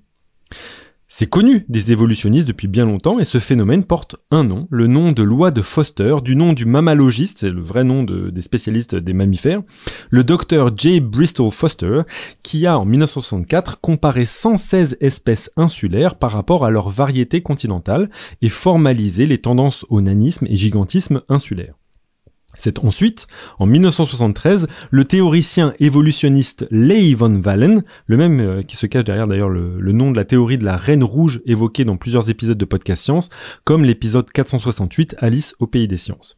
Donc, ce théoricien évolutionniste Leigh Van Valen, qui donna le nom à cette loi, la loi Foster, et proposa que ce phénomène évolutif était étroitement lié aux notions de prédation, ressources et biodiversité. Mais depuis sa formalisation, les évolutionnistes ont inclus cette loi dans un cadre théorique plus vaste, celui du syndrome insulaire, qui ne se focalise pas uniquement sur les dimensions des espèces impactées, mais aussi sur d'autres traits morphologiques, écologiques, voire comportementaux. Ainsi, les espèces subissant le syndrome insulaire peuvent aussi voir leur espérance de vie s'allonger, leur taux de fécondité se réduire, leur coloration devenir plus terne et leurs membres locomoteurs devenir moins efficaces. Tout à l'heure, je vous parlais des moas. Eh bien, par exemple, ces moas ont complètement perdu leurs ailes sans même présence de structure vestigiale. Il n'y a même pas un seul os à l'intérieur de leur corps qui laisse supposer qu'ils avaient des ailes. Les cerveaux des habitants de longue durée des îles ont même tendance à réduire en taille et pour certains, cela est corrélé à un changement comportemental intrigant surnommé docilité insulaire, qui ôte la crainte de larges prédateurs. Ainsi, c'est probablement la docilité insulaire qui a condamné la plupart des espèces emblématiques que l'humain a éradiquées, des îles qu'il a colonisées, moas, dodo, drontes, etc. Et c'est peut-être pour ça que la grande liste des espèces atteintes de gigantisme insulaire et voire de nanisme insulaire que je vous ai donné plus tôt, ce sont des espèces totalement éteintes, peut-être du fait des humains ou de l'introduction de prédateurs à l'intérieur des îles. Mais bon, à défaut de Callisthène, que possèdent donc toutes ces îles pour expliquer les étranges transformations qu'elles semblent imposer à leurs occupants ? La communauté scientifique n'a pas encore atteint un consensus satisfaisant à ce propos, sachant que certaines équipes de chercheurs contestaient déjà la véracité du phénomène en argumentant qu'il y avait un biais d'observation et que des études rigoureuses prouveraient que le nanisme et gigantisme continental est tout aussi répandu que celui en cours sur les îles. En gros, avant de crier au loup sur le phénomène, vérifions d'abord qu'il existe déjà. Mais à ce jour, une méta-analyse parue dans le journal Nature, Ecology and Evolution semble cependant avoir confirmé la loi de Foster, donc sur les dimensions, pour la grande majorité des vertébrés, mammifères, oiseaux, reptiles, à l'exception des amphibiens. D'autres chercheurs veulent par ailleurs étendre la portée du syndrome insulaire pour y inclure des régions géographiquement isolées telles que les abysses, où l'on observe des cas de gigantisme et nanisme dits donc abyssaux, ou encore les îles célestes, c'est un très joli nom, en anglais on parle de Sky Islands, ce sont des massifs montagneux si hauts qu'ils confinent efficacement la faune et la flore locale des écosystèmes alentours. Et donc on pourrait considérer que eux aussi pourraient avoir subi un syndrome insulaire. Dès la formalisation de sa loi, Foster proposa une explication simple pour les changements de taille aux deux extrêmes des dimensions ou des habitants insulaires. Les îles, qui sont rarement peuplées de larges prédateurs, car c'est plus difficile d'accès pour eux, abritent un nombre restreint de proies, limitant aussi les ressources à leur disposition. Donc ça aboutirait à une évolution réduisant la taille des prédateurs pour approcher un optimum corporel local. De même, en absence de cette prédation, les espèces de taille réduite, elles, ne subissent plus de pression de sélection pour maintenir cette petitesse. Donc ça peut expliquer que dans les deux extrêmes, petites espèces proies et grandes espèces plutôt de prédateurs, on ait une tendance à approcher un optimum corporel. Mais à ce modèle simple, d'autres chercheurs ont ajouté d'autres forces évolutives diverses et variées, pas nécessairement incompatibles avec celles que proposait Foster, mais qui complexifient bien entendu les scénarios. Ainsi, les espèces insulaires peuvent subir une pression entre congénères plus importante.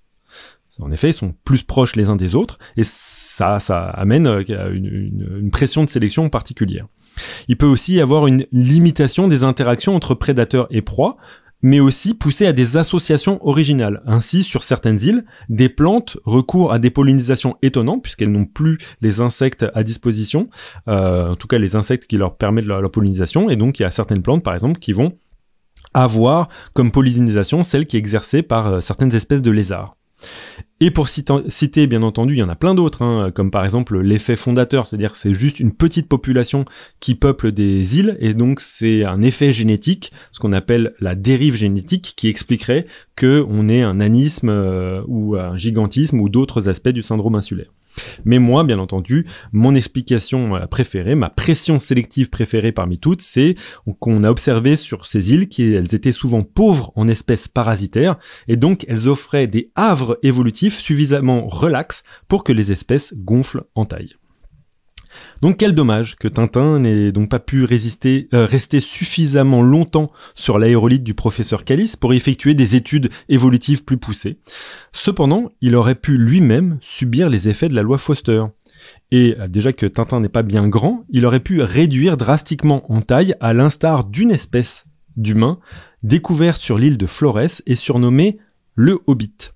Homo floresiensis, de son nom scientifique, était en effet une espèce humaine qui vivait entre 190 000 et 50 000 ans sur l'île indonésienne de Flores, et c'est un cas d'école du syndrome insulaire. Non seulement il est petit, moins d'1,10 m de haut, mais en plus il a un cerveau de petite taille. Les hobbits étaient pourtant capables de construire des outils, Ce qui pose beaucoup de questions d'ailleurs aux paléontologues et aux spécialistes de l'évolution humaine, puisque même malgré un petit cerveau, ils étaient quand même capables de construire des outils. Et à l'instar des autres espèces humaines peuplant la planète à cette époque-là, Sapiens, Néandertal, Denisova, etc., ils étaient capables de chasser, par exemple, chasser les pachydermes nains de la région. Il est dommage en tout cas qu'Hergé n'ait pas assisté à la découverte de Homo floresiensis, les restes de cette espèce, car j'imagine volontiers les interactions entre des pygmées chasseurs de mammouths nains, pourchassant Tintin et le capitaine Haddock, qui les auraient certainement probablement traités de bougres de zouaves, anthropopithèques et nabots des îles. Excellent. J'avais une question pour Alexa. Il y a des exemples de ça pour les chauves-souris, du nanisme et du... Oui. Oui. Oui, il y en a, ouais. Ouais, il y a des espèces... Alors bon, les chauves-souris, donc j'étais au congrès international des chauves-souris la semaine dernière. Le problème, c'est que la phylogénie change un peu tout le temps, et puis il y a des espèces Genre, il y a eu un groupe d'espèces maintenant qui a un petit peu éclaté, donc des trucs qu'on mettait dans la même espèce avec une naine et une grande, maintenant sont des espèces séparées, mais on pense qu'il y a ce genre d'effet, oui, qui intervient, pas pour toutes. Il y en a certaines qui sont pareilles sur le continent et les îles, mais dans les Caraïbes, il y en a des différences. Après, on sait pas, il y a aussi du brassage génétique quand même, parce que les chauves-souris, par exemple, il y en a de Cuba qui ont été retrouvées en Floride. On pense que c'est pendant des ouragans qu'elles se sont fait emporter. On imaginait une chauve-souris dans un ouragan, c'est assez drôle. Mais il y en a certaines où il y a de l'isolation génétique, certaines non. Donc voilà, il y a certains effets qu'on voit et je pense que oui, c'est réel pour certaines espèces, pas pour toutes, en tout cas. Et j'avais une autre, c'est plus une question qu'une remarque, c'est que tu as cité Tintin sur le nanisme, enfin surtout le gigantisme insulaire, mais c'est vrai qu'il c'est très présent dans la littérature. Il y a King Kong, qui est ce genre de truc. T'as le monde perdu de Conan Doyle, tous ces trucs avec les mondes perdus, les îles où dedans il y a des animaux immenses, etc. Au 19e siècle, ça les a beaucoup inspirés. Je pense que c'est lié notamment à toute la découverte de faune des îles qui est arrivée tardivement dans la culture européenne, et dans lequel, si tu considères par exemple que l'Australie c'est l'une des plus grandes îles du monde, le choc quoi de voir les marsupiaux, les ornithorynques, c'était des mondes à part entière. Et au-delà des phénomènes particuliers de l'évolution des îles, quoi qu'il en soit, comme il y a une isolation des populations locales, il y a souvent un phénomène. Alors c'est une observation, c'est pas un phénomène, c'est qu'on appelle ça des faunes et des flores endémiques des îles, qui sont totalement différentes de celles qu'on peut observer sur les continents, et donc qui foisonnent d'une diversité absolument pas retrouvée ailleurs dans le reste du continent. Donc c'est ça qui aussi est très très intéressant pour les naturalistes, et qui titille l'imagination, notamment avec la découverte parfois d'espèces, surtout fossiles, complètement hallucinantes. On pense même que ça peut avoir influencé la culture humaine, notamment je vous ai cité des grands pachydermes qui sont atteints de nanisme sur certaines îles européennes, la Crète, la Sardaigne, Chypre, etc. Et sur je me demande si c'est la Chypre ou Sardaigne, il y a une espèce d'éléphant, enfin même de mammouth, dont le crâne réduit à une sorte d'énorme cavité là où il y a la trompe.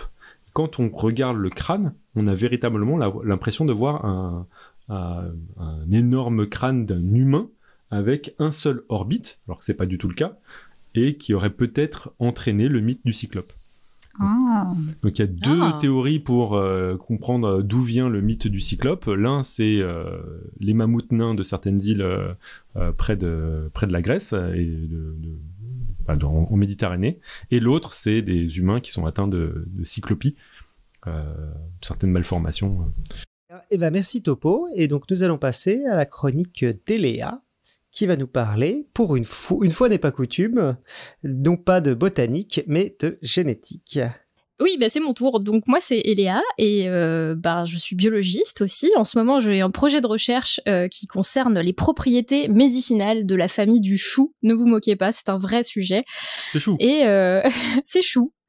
Et j'apprends la botanique à côté, donc je suis un diplôme de botanique en parallèle et je suis aspirante padawan botaniste. Voilà. Et donc c'est à mon tour de vous emmener en voyage dans le monde fantastique des îles, et j'aurais pu vous parler pour ça d'un lieu, d'un écosystème, de plantes comme d'habitude. J'aurais pu vous dire qu'une île flottante n'était pas seulement un dessert à base de crème anglaise et de blanc en neige battu dans le sucre et poché dans le lait, mais aussi un amas de sphaigne, un type de mousse que l'on trouve dans les tourbières et qui est parfois si épais qu'il flotte comme un radeau, pouvant supporter le poids de plusieurs humains. Ça sent quand même la frustration. Elle a envie quand même. Hein. Ouais. J'en ai d'ailleurs fait l'expérience ce printemps pour mon diplôme de botanique, et c'est assez curieux de pouvoir se tenir sur un socle mouvant qui s'enfonce lorsqu'on reste au même endroit. C'est un écosystème assez particulier dont je pourrais vous parler des heures, hein, avec des plantes carnivores que vous connaissez peut-être, comme les Drosera à feuilles rondes, ces fameuses plantes qui piègent leur proie grâce à des poils gluants qui se rétractent autour des insectes pour les digérer, ou encore les utriculaires, ces plantes à aspirateurs aquatiques qui piègent leur proie dans des chambres vraiment à aspiration mécanique. Dès qu'une proie s'approche, ça fait un aspirateur. Dans les tourbières, on trouve aussi des plantes assez emblématiques comme les linégrètes, qui sont de la famille des joncs et dont les fleurs produisent des soies assez aériennes qui rappellent un peu le coton. Et c'est ce qu'on utilisait en Europe pendant la Première Guerre mondiale à la place du coton, puisque le coton était importé d'Amérique. Mais bon, bien que cette histoire ait vertu d'anecdotes rigolotes et que ça vous fait un peu voyager, ça ne me fait pas une chronique complète, donc j'ai décidé de vous parler un peu de génétique. Parce que finalement, ça fait longtemps, et je suis sûre que ça vous a manqué. Parce que les biologistes cellulaires et moléculaires parlent assez souvent d'îles, et même d'îlots, plus précisément. Oui. Et oui. Donc, si on regarde la définition d'une île, c'est une masse de terre entourée d'eau de façon temporaire ou permanente. On comprend qu'une île, c'est quelque chose de plutôt isolé, quelque chose de différent du reste de la Terre émergée en permanence, quelque chose qui n'est pas relié. Et c'est une métaphore suffisante pour qu'on l'applique en biologie moléculaire et cellulaire. Souvent, on parle des îlots de Langerhans, par exemple, dans le pancréas, qui vient du nom de Paul Langerhans, un scientifique du 19e siècle. Pourquoi on parle d'îlots ? Parce que ce sont des petits groupes de 3 types de cellules différentes, alpha, bêta, delta, qui sécrètent respectivement 3 types de molécules différentes, le glucagon, l'insuline et la somatostatine. Je vais pas rentrer dans le détail, mais ça vous rappelle peut-être de lointains souvenirs de l'école. L'insuline et le glucagon, qui sont produits par les cellules bêta et alpha, ça permet de gérer le stockage et la libération des sucres que l'on consomme pour maintenir une glycémie, c'est-à-dire un taux de sucre à peu près constant dans l'organisme. Chez les personnes diabétiques, la sécrétion d'insuline peut être soit complètement arrêtée en raison d'une destruction des cellules bêta par le système immunitaire, c'est ce qu'on appelle le diabète de type 1, ou alors moins efficace, c'est en général le diabète de type 2 qui représente heureusement la majorité des cas et qui est moins grave. Dans le diabète de type 1, les personnes sont maintenues en vie uniquement parce qu'elles ont accès à des injections d'insuline régulières, et elles ont d'ailleurs la possibilité de porter des pompes qui surveillent leur glycémie en temps réel et qui injectent des petites doses d'insuline adaptées en continu pour maintenir le niveau de sucre le plus stable possible. Alors quand elle dit porter des pompes, ce n'est pas des Converse, hein. C'est ça. Mais les îlots dont j'aimerais le plus vous parler ce soir, ce sont les îlots génomiques. Alors avant de me lancer sur le sujet, je vous fais quand même quelques petits rappels conceptuels pour qu'on soit d'accord sur ce dont on parle. Dans l'épisode 355 de biologie moléculaire, je vous expliquais que le point commun de tous les êtres vivants, c'était de disposer d'informations génétiques stockées sous la forme d'ADN, acide désoxyribonucléique, le seul mot que vous ne pouvez pas rentrer sur un plateau de Scrabble, et sous forme d'un brin enroulé en hélice. Et cet ADN, il est composé de 4 briques différentes qu'on appelle les nucléotides, adénine, thymine, cytosine, guanine, abrégé ATCG. Et la façon dont cette information est stockée et lue varie légèrement selon l'organisme que l'on regarde, mais grosso modo, tout le monde fonctionne selon les mêmes principes. Sur ces molécules d'ADN, on trouve une information qui va être régulièrement recopiée sous la forme d'un ARN messager lors d'une étape que l'on appelle la transcription, puis ensuite décodée sous la forme d'une protéine lors d'une étape qu'on appelle la traduction. Cette portion d'ADN-là, on appelle ça l'ADN codant. Et puis à côté, il y a tout un tas de régions d'ADN qui ne donnent pas forcément de protéines et qu'on appelle l'ADN non codant. Autrefois, les biologistes appelaient même ça l'ADN poubelle, parce qu'on ne savait pas à quoi ça servait, mais on s'en rend compte de plus en plus que ces régions non codantes servent également à plein de choses. Et donc l'ensemble de l'ADN d'un organisme qui code ou qui le code pas, hein, l'ADN codant comme l'ADN non codant, est désigné par le terme génome. Donc voilà, je vous ai reposé vite fait les bases de la biologie moléculaire pour que vous compreniez les termes de la suite. Alors vous savez aussi qu'il y a plusieurs types d'êtres vivants. Il y a des organismes dans lesquels l'information génétique est stockée dans un noyau, ce sont les eucaryotes. L'ADN il est segmenté et réparti en différents chromosomes lorsqu'il est compacté, et le nombre et la taille des chromosomes changent selon l'organisme. Chez les bactéries qui n'ont pas de noyau, ça se passe un peu différemment, mais le principe est toujours le même. L'ADN est stocké sous la forme d'un seul chromosome principal circulaire et de quelques petits ADN circulaires annexes qu'on appelle les plasmides. Donc, pourquoi je vous parle de bactéries? Parce que les bactéries, il y en a plus sur un corps humain que de cellules de corps humain, et l'écosystème qu'elles forment sur le corps humain détermine aussi bien notre bonne santé que les maladies qu'on va contracter. Toutes les bactéries ne sont pas pathogènes, mais certaines peuvent le devenir. L'une des plus célèbres, dont on parle souvent, c'est Escherichia coli, qui est en principe une bactérie digestive qui vit tranquillement dans nos intestins de façon qu'on appelle commensale, c'est-à-dire qu'elle ne nous fait pas grand-chose d'autre que de squatter là et d'occuper l'espace, ce qui a l'avantage de ne pas laisser de place à des bactéries moins sympas. Mais certaines souches de cette Escherichia coli sont pathogènes et peuvent provoquer des diarrhées, des troubles urinaires, des méningites, etc. Et ces bactéries, qu'est-ce qu'elles ont de spécial? Elles possèdent des sortes d'armes secrètes qui les rendent parfois létales. On peut appeler ça des facteurs de virulence dans le jargon. Je vous donne un exemple concret. Une souche d'Escherichia coli étudiée dans les années 80 produisait une protéine qu'on appelle l'hémolysine, et qui a pour effet de s'insérer dans les membranes des globules rouges des hôtes, ce qui fait des trous dans les globules rouges qui font littéralement éclater les cellules. Je vous parle de celle-ci parce que c'est celle-ci qu'on a étudiée pour parler d'îlots. Alors, ces bouts d'informations qu'ont les bactéries, ils peuvent se transmettre à d'autres bactéries directement, sans passer par des divisions ou de la reproduction sexuée, par du sexe. On appelle ça la conjugaison. Beaucoup de gènes qui sont impliqués dans l'apparition de résistance aux antibiotiques, par exemple, ou qui sont impliqués dans le fait qu'une bactérie devienne pathogène, se transmettent de cette façon. Mais il y a également beaucoup de gènes qui sont impliqués dans le fait qu'une bactérie soit nocive, qui sont portés par le chromosome principal. Et très rapidement, en génétique, les chercheurs ont essayé de comprendre et d'étudier la façon dont ces bactéries devenaient dangereuses ou se transmettaient leur capacité à être pathogènes. Et donc la souche dont je vous parlais, d'Escherichia coli, qui était étudiée dans les années 80, l'équipe qui l'étudiait s'est rendu compte que la fameuse hémolysine, elle était portée par le chromosome principal dans des régions très particulières qu'ils appelèrent les îles à hémolysine, puisque ça concernait une seule petite partie du génome. Alors ils se sont rendus compte rapidement que il y avait d'autres gènes qui permettaient à cette bactérie d'être pathogène et qui étaient localisés à peu près au même endroit, dans les mêmes régions du génome, et à partir de là, on a commencé à utiliser le terme du coup d'îlot de pathogénicité. En anglais, ils appellent ça les Pathogenicity Islands, qui sont abrégés PAIS ou PAI. Et donc c'est un terme qui s'est popularisé dans la littérature. Mais globalement, un îlot de pathogénicité, c'est donc une région du génome qui contient plusieurs gènes qui sont liés à la virulence de la bactérie, qui sont présents dans le génome des bactéries pathogènes mais absents des souches non pathogènes, et qui sont en général organisées en petites unités de gènes compacts qui sont répartis sur une région plutôt importante, qui a la particularité d'être instable puisqu'elle est bordée par des séquences d'ADN répétées ou des séquences qui sont associées à la mobilité. Il faut savoir que certains éléments génétiques sont capables de sauter dans le génome, soit en étant coupés et collés ailleurs, soit en étant copiés et recopiés ailleurs. Donc, toutes les bactéries plus ou moins pathogènes, on s'est rendu compte qu'elles portaient ces îlots de pathogénicité. C'est le cas de Yersinia pestis, la bactérie qui est responsable de la peste. C'est le cas du staphylocoque doré, dont on entend souvent parler pour les infections dans les hôpitaux et autres.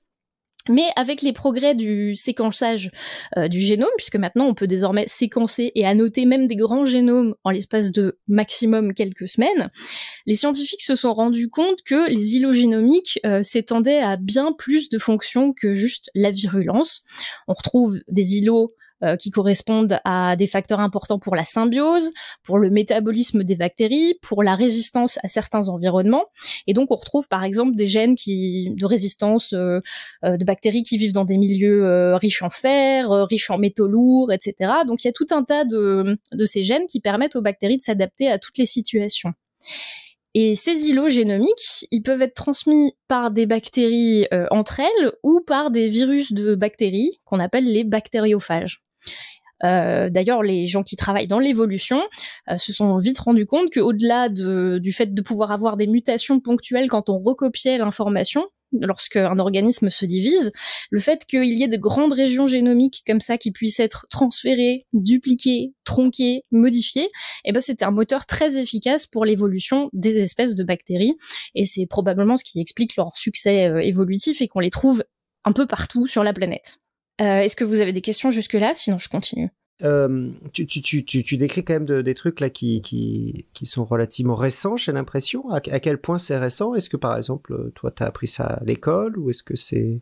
Ça date des années 80, les îlots de pathogénicité, et le fait qu'on les décrypte vraiment, ça date plutôt depuis les années 2000, à partir du moment où on a fait des progrès sur le séquençage, où on a pu comparer des génomes vraiment avec des outils informatiques un peu perfectionnés. Je l'ai appris à la fac. Oui, on en parlait déjà à la fac. C'était pas un sujet d'étude, je pense, aussi développé encore à la période où on a fait nos études. Moi, c'était que orienté pathogénicité, je pense. Ouais. Et maintenant, on découvre que c'est aussi des gènes d'adaptation, etc., et qu'il y a plein de choses liées à l'environnement et à l'évolution dans l'environnement chez les bactéries qui sont liées à des îlots comme ça génomiques. Et est-ce qu'on trouve ça uniquement chez les bactéries ou chez les virus aussi, par exemple? Pour les virus, comme c'est des très petits génomes, c'est pas exactement les mêmes paramètres, donc on parle pas vraiment d'îlots de pathogénicité, mais il y a des facteurs de virulence, c'est-à-dire qu'il y a que quelques gènes dans le génome des virus qui sont là et qui restent présents. Le génome d'un virus, c'est vraiment tout petit, donc... Et de base, le virus est toujours d'une certaine manière parasitaire, alors que la bactérie peut, pour la plupart, se débrouiller sans avoir cette notion de parasitisme, quoi. Donc, il y a pas exactement les mêmes contraintes.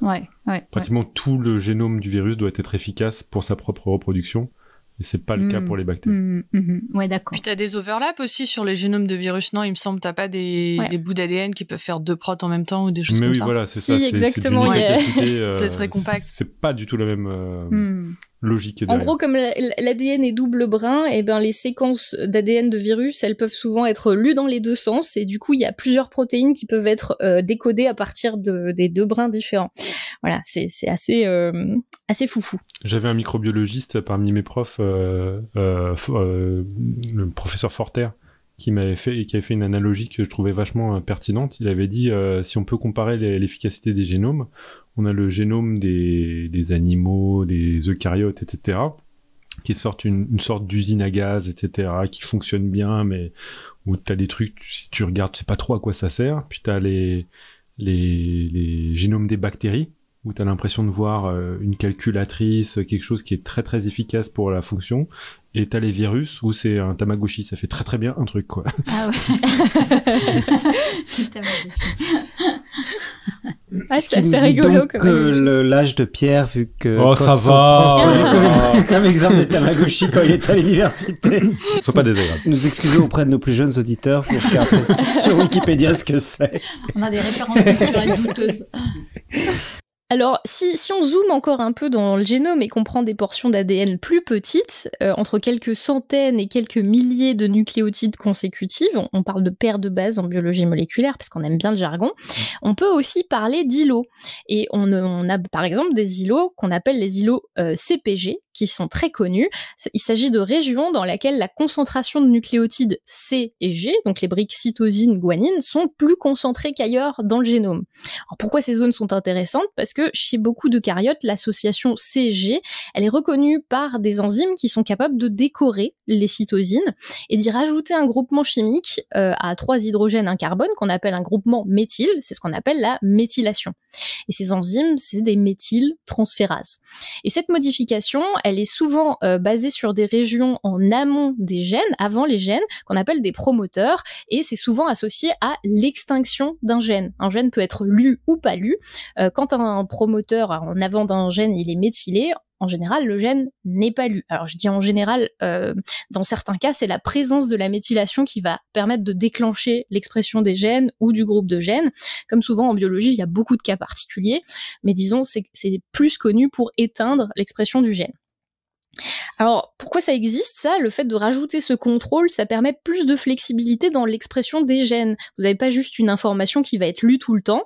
Vous allez avoir une information qui va permettre de maintenir des gènes éteints à certaines étapes du développement, par exemple, puis de les allumer plus tard. En gros, ça décuple encore les combinaisons d'expression de gènes et ça permet de s'adapter plus facilement à un environnement donné avec des gènes qui ne devraient s'exprimer que dans certaines circonstances, de température, par exemple. On avait parlé de certains exemples dans l'épisode 372 avec Pierre, où on donnait l'exemple de la détermination du sexe chez les tortues. Et donc tout ça, c'est le domaine qu'on appelle l'épigénétique. Alors là-dessus, justement, je pense que tu vas pas en parler parce que c'est assez récent et que j'ai le conducteur sur les yeux, donc je sais que tu vas pas en parler. C'est que il y a aussi une découverte assez récente et qu'on utilise dans mon labo, donc c'est pour ça que je suis au courant aussi. La méthylation de certains de ces îlots très particuliers dans le génome est liée au vieillissement. Et aujourd'hui, on a des horloges de méthylation qui sont tellement précises, où on connaît ces locus précis, que en regardant l'état de méthylation de ces sites, on est capable de prédire à plus ou moins 1 an l'âge de n'importe quel mammifère, quasiment, à quelques rares exceptions. Mais genre, ça veut dire que si je te prends un petit bout d'ADN, Eléa, aujourd'hui, je fais passer ça dans cette horloge de méthylation, je suis capable de dire quel âge tu as à plus ou moins 1 an près. Il faudra en faire une émission parce qu'il y a eu pas mal de papiers fondamentaux là qui sont parus sur ce sujet-là, ouais. Et le lien entre vieillissement, espérance de vie, méthylation, épigénétique, etc. Ça, j'ai l'impression qu'en 2-3 ans là, on a eu un boom de papiers immense dessus. Ouais. Oui, c'est un chercheur qui est à UCLA, Steve Horvath, qui a développé ces horloges de méthylation et au départ c'était juste sur 1 ou 2 espèces et puis. Ça ferait un super épisode à 6 mains, par exemple. Oui. Donc voilà, analyser le niveau de méthylation de ces îlots CPG, c'est désormais prédicteur de plein de choses, donc dont le vieillissement. C'est aussi prédicteur du risque de développer certains cancers, et il y a de plus en plus d'associations qui sont possibles entre des aberrations du niveau de méthylation par rapport à un état normal avec des maladies. Donc plus que le séquençage du génome, le séquençage de l'épigénome, c'est-à-dire l'ensemble des modifications chimiques du génome, en plus de la séquence, c'est à présent possible et il y a plein d'équipes de recherche qui font des découvertes sur le déclenchement et la progression des maladies grâce à des facteurs qu'on n'envisageait même pas auparavant. Par contre, c'est pas facile. Non, c'est pas facile. c'est pas facile. Je peux témoigner aussi pour avoir travaillé dans un laboratoire d'épigénétique que c'est vraiment pas un sujet évident. C'est touffu, ça demande de la technicité et du matériel assez délicat à manipuler. C'est très sensible aussi, donc c'est des expériences qui sont difficiles à reproduire, donc il faut les reproduire vraiment plusieurs fois, faire des statistiques et tout. Enfin bon, bref, c'est très délicat. Et surtout, ça change pour un rien, donc en fait, vous êtes jamais exactement dans les mêmes circonstances d'expérimentation. Donc c'est vraiment un sujet, mais passionnant. Donc pour en apprendre plus sur l'épigénétique, vous aurez des sources en note d'émission. Alors pourquoi c'est important? Parce que oui, ce sujet, ça peut vous paraître moins sympa que les baleines, mais ou que les orques, mais c'est une illusion. Les îlots génomiques, c'est un gros sujet pour les bactéries. On en parle peu, ou en tout cas moins que les maladies qui nous touchent directement, comme le cancer. Mais la résistance aux antibiotiques, c'est un problème majeur dans le monde, et on estime que d'ici 2050, ce sera la plus grande cause de mortalité devant toutes les autres maladies. C'est flippant ce que tu racontes quand même. Ça veut dire que c'est quasiment... il y a une bonne probabilité que c'est de ça qu'on meurt, en fait. Mais c'est pour ça que du coup, on essaye de continuer à comprendre comment ça fonctionne les bactéries. On essaye de continuer à faire des efforts de recherche dans le domaine des substances antibiotiques. Et on aura d'ailleurs encore besoin de botanistes dans le futur pour identifier la plante qui nous sauvera tous. C'est le chou. Voilà. La potée. C'est la choucroute. Donc les plantes, voilà, mais aussi les génomes de bactéries. Et en identifiant les armes qu'elles ont pour se multiplier et infecter des organismes, on pourra élaborer des stratégies pour les contrer qui ne reposent pas forcément non plus sur les antibiotiques. De la même façon, en comprenant les composantes donc épigénétiques de l'apparition de maladies comme le cancer, on parviendra peut-être à prévenir leur développement dans le futur ou à élaborer des traitements qui ciblent particulièrement l'état de méthylation, d'activation de certains gènes qui promeuvent le cancer et donc de tuer un cancer dans l'œuf avant qu'il se produise. Donc voilà, en résumé, les îles, c'est aussi un concept applicable à la biologie cellulaire et moléculaire à de toutes petites échelles. À chaque fois, ça fait référence à des zones isolées, légèrement différentes du reste, et dans tous les domaines, donc, le concept de l'île véhicule une certaine image de l'exotisme et de l'inconnu. C'est peut-être pour ça que c'est un sujet aussi excitant, même pour les biologistes. Bravo. Merci. Bravo. Ouais. C'est Koh-Lanta en fait. Vive la soupe aux choux. Voilà. Merci Léa. Ouais, Merci super. Léa. Merci Léa. Nous allons donc passer maintenant pour la chronique suivante à Irène, qui va donc nous parler d'îles un peu spéciales, on pourrait même les qualifier d'îles vivantes. Et du coup, je te laisse te présenter rapidement avant de nous parler de ces îles vivantes. Oui, eh bien, je suis Irène. Je fais partie du podcast, ça fait quelques années, mais je suis très émue d'être là ce soir parce que ça fait quelques années que quelques temps, donc pas quelques années, mais quelques temps que j'ai pas participé de façon en temps réel à un podcast et je suis un petit peu émue ce soir. Donc, je suis biologiste aussi, mais plutôt, j'ai fait beaucoup de recherches j'étais plutôt dans les technologies, dans les nanotechnologies, mais j'ai aussi une casquette de biologiste médicale. Et c'est plutôt celle-là que j'utilise en ce moment. Ceci étant dit, j'ai récemment décidé de faire le tour du monde en voilier. Allez. Voilà, on va lancer le bébé tout de suite dans l'eau. Et donc j'ai commencé il y a quelques mois et du coup ça va modifier un petit peu ma participation au podcast en ce sens que ce que je vais faire c'est plutôt vous envoyer des cartes postales comme a suggéré Léa, c'est un joli nom. Vous envoyez des cartes postales qui illustrent un peu ce que je découvre au cours de ces voyages. Et il y a énormément de belles choses et j'espère pouvoir vous les faire partager.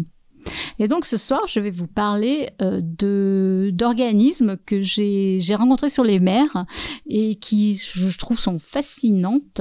Alors je vous dis tout de suite, je vais, pour moi, elles ont des noms féminins. Donc ça va être elles. Et je les ai trouvées fascinantes et intrigantes. Et de fait, j'aimerais bien vous en parler ce soir. Alors, on dirait bien des îles flottantes, vraiment, mais ce ne sont pas des desserts. Et en fait, ce ne sont pas des vraies îles non plus, parce qu'elles flottent. Elles flottent vraiment sur l'eau. En revanche, on en trouve beaucoup. Et en ce moment, on les trouve énormément, notamment échouées sur les îles comme la Corse ou les Açores. On en voit aussi énormément qui flottent autour des îles et qui viennent s'échouer souvent portés par les vents sur les plages. Et comme, encore une fois, ce sont des créatures vraiment intrigantes, donc ce soir, je voudrais vous parler de deux espèces animales qui sont peu connues, les vélèles et les physalies. Et donc, la Corse et les Açores, ce sont deux étapes de ton tour du monde. C'est ça, pour ne rien vous cacher.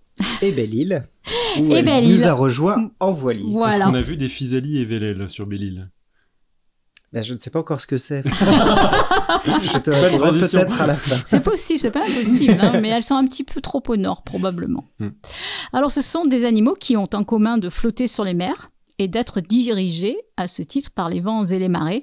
Et de fait, on en voit énormément lorsqu'on navigue. Ce sont des organismes qui flottent donc et qui font partie de ce qu'on appelle le neuston parfois, ou le pleuston, c'est-à-dire l'ensemble des organismes vivants, généralement très petits, qui vivent habituellement au-dessus ou au-dessous du film de surface des eaux calmes. Je connaissais pas ça. Alors, les vélèles et les physalies appartiennent au groupe des cnidaires. C'est un groupe d'animaux aquatiques qui sont urticants, notamment pour l'homme. Et cet embranchement des cnidaires regroupe notamment, plus communément et plus connu, donc, les anémones de mer, les méduses et les coraux. Ils ont en commun de posséder des cellules capables de vous lancer un minuscule harpon urticant pour attraper leur proie ou se défendre, cellules que l'on appelle le nématocyste ou le cnidocyste. Donc quand vous allez caresser une méduse, la réaction, ça va être, ou pas, cette réaction urticante vient de ces cellules, les cnidocystes. Donc quand on se fait piquer par une méduse, en fait, c'est une sorte de petite harpon qui rentre et qui reste sur notre peau. Oui, mais je vais en parler tout de suite. C'est ça. Donc le cnidocyste, qu'est-ce que c'est ? C'est une cellule, on va dire, explosive. En fait, elle a la forme d'une sorte, pour simplifier évidemment, une vésicule dans laquelle se trouve un filament urticant. C'est comme un petit harpon qui est enroulé sur une tige et il est pointé en bas. Et l'extérieur de cette cellule est équipé d'un cil, et lorsque vous touchez ce cil, en fait, lorsque ce cil entre en contact avec votre peau ou un petit poisson ou une proie, eh bien, en fait, c'est une grande quantité de calcium qui est contenue dans la vésicule qui va passer dans le cytoplasme de la cellule. Autrement dit, ça va créer une réaction mécanique, ça fait un gros gradient osmotique, une pression énorme, ça fait un appel d'eau dans la cellule avec une forte augmentation de volume. Et cette augmentation de pression qui va avec, ça va obliger le filament à se renverser et être éjecté en même temps que la cellule de la vésicule, pardon. Et c'est ça qui va, c'est ce petit, c'est ce filament urticant qui va créer la réaction de brûlure qu'on peut sentir parfois. Alors, ce qui est quand même impressionnant, c'est que la décharge, elle prend quelques microsecondes et ça peut atteindre des accélérations d'environ 40 000 G. Le truc de fou, quoi. Dans certaines publications, on a vu que ça pouvait prendre 700 nanosecondes avec une accélération de 5 410 000 G. Non, mais le truc incroyable, quand même. Je vous recommande d'ailleurs, il y a une vidéo d'un vidéaste qui s'appelle Smarter Everyday et qui a utilisé une caméra très très très rapide pour pouvoir enregistrer justement le déclenchement de ces cnidocystes d'une anémone. Il a pris un bras d'anémone mis entre lame et lamelle. Wow. Bien que enlevée de l'anémone, elle restait urticante parce que c'est vraiment un réflexe. C'est mécanique. Ouais, voilà, c'est ça, c'est mécanique. C'est pas un neurone. Elles ont pas besoin de réfléchir pour pouvoir faire ça. De toute façon, ça réfléchit pas trop une anémone, faut le dire. Mais donc ils ont déclenché ça et on voit. Wow. Ah oui, il faudrait que j'aille voir ça. C'est super, c'est sublime. Alors, ce sont des cellules à usage unique. Ça coûte énormément d'énergie aux propriétaires, mais c'est efficace. Alors les cnidaires, ça existe sous deux formes.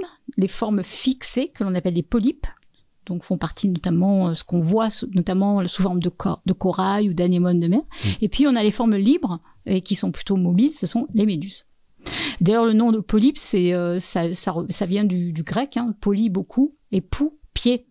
Donc un polype, c'est une structure globale, c'est comme une bouche centrale avec des tentacules tout autour. Et c'est important de le préciser parce que finalement les vévelles et les physalis, ce sont des polypes. Et donc ce qui est quand même surprenant, c'est que en théorie ça devrait être fixé, mais non, en fait ils flottent. Mais c'est parce qu'en fait leur structure c'est bien celle des polypes. Donc ces polypes qui ressemblent à une sorte de tube fixé grâce à un pied, donc cylindrique, avec à leur sommet un orifice qu'on peut appeler la bouche, qui est entouré de tentacules, mais en fait ça sert de bouche et d'anus en même temps. Et donc dans le cas des vélèles et des physalis, ces polypes ils vont s'organiser pour former des colonies, ce qu'on appelle des super-organismes, et parce qu'il y en a plusieurs types de polypes, c'est ça qui est aussi intéressant, on va le voir, dans chaque individu de vélèle ou de physalie, il y a 4 types d'individus en fait qui sont spécialisés dans leurs fonctions. C'est un peu comme des briques de Lego en gros, ces polypes. T'en as diverses formes, mais c'est à peu près le même principe pour toutes, quoi. Ouais, c'est ça. C'est ça, notamment, on va le voir. Mais donc, en ce qui concerne leur reproduction, ils ont à la fois une reproduction sexuée et non sexuée, mais il faut savoir que certains polypes renferment, sont dédiés à la reproduction et ils vont avoir leur matériel génétique qui est enfermé dans une structure un peu compliquée qui s'appelle le gonodendron et qui va contenir ces cellules sexuelles, donc les équivalents pour nous du spermatozoïde et de l'ovule, donc ce qu'on appelle les gamètes, mâles et femelles. Et la fécondation va avoir lieu quand il va y avoir rencontre évidemment de ces deux gamètes et parfois en fait il y a une autofécondation, c'est-à-dire que les gamètes proviennent du même individu. Parfois ça peut être une fécondation croisée. Alors, du coup c'est un clonage quand c'est le même individu ou pas? Non, parce qu'il y a un brassage génétique quand même dans la formation des gamètes. Voilà. Alors, un peu plus précisément, passons donc aux vélèles qui ont le joli nom de Velela. Alors, on en voit énormément en Méditerranée. Si en ce moment, vous allez passer vos vacances en Corse, ou j'imagine même dans le sud de la France, vous en verrez énormément qui vont s'échouer sur les plages. On dirait, sur les plages, quand elles sont échouées, ça fait des énormes plaques poudreuses. Parfois, c'est comme de la neige. Il peut y en avoir énormément. Et parfois, on va les trouver le long de la côte ouest des îles britanniques et de l'Irlande, mais beaucoup plus rarement. Et sur l'eau, on va pouvoir les voir flotter à perte de vue, comme des petits bateaux qui flottent tranquillement sur les vagues, mais ça peut être impressionnant, parce qu'il y en a énormément. Donc c'est facile, tapez sur internet vélèle, et vous allez voir que c'est assez caractéristique, et que vraiment, il peut y en avoir beaucoup. D'ailleurs, elles sont quand même facilement identifiables. La vélèle, ça ressemble à un petit radeau avec une voile, et ce radeau, c'est un flotteur qui ressemble un peu à du cartilage, mais qui est rempli d'air et qui est de forme ovoïde, de quelques centimètres, souvent de couleur bleutée, pas toujours. On voit aussi des anneaux ovoïdes qui partent du centre. Et puis la base, donc, elle est surmontée d'une sorte de voile transparente, plus ou moins triangulaire, avec des nervures qui sont orientées obliquement par rapport au flotteur, vers la droite ou vers la gauche. Alors, pour se nourrir, la vélèle, elle va avoir des polypes nourriciers qui sont relativement courts, et elle se nourrit du plancton des mers. Et donc, ces polypes nourriciers, ils sont reliés eux-mêmes par un système de canaux qui permet à toute la colonie de partager la nourriture qui est ingérée par les polypes, en fait. Donc, il y a un peu une fusion d'organismes, ça ? Ouais, une sorte de coopération étroite. Et donc la vélèle, elle se nourrit du plancton, elle capture les micro-organismes grâce à ces polypes pêcheurs qui sont suspendus sous le disque, et ce sont eux qui sont donc garnis de ces fameux cnidocystes qui harponnent leurs petites proies, vraiment, par exemple des petites crustacés, des larves, des œufs de poisson, etc.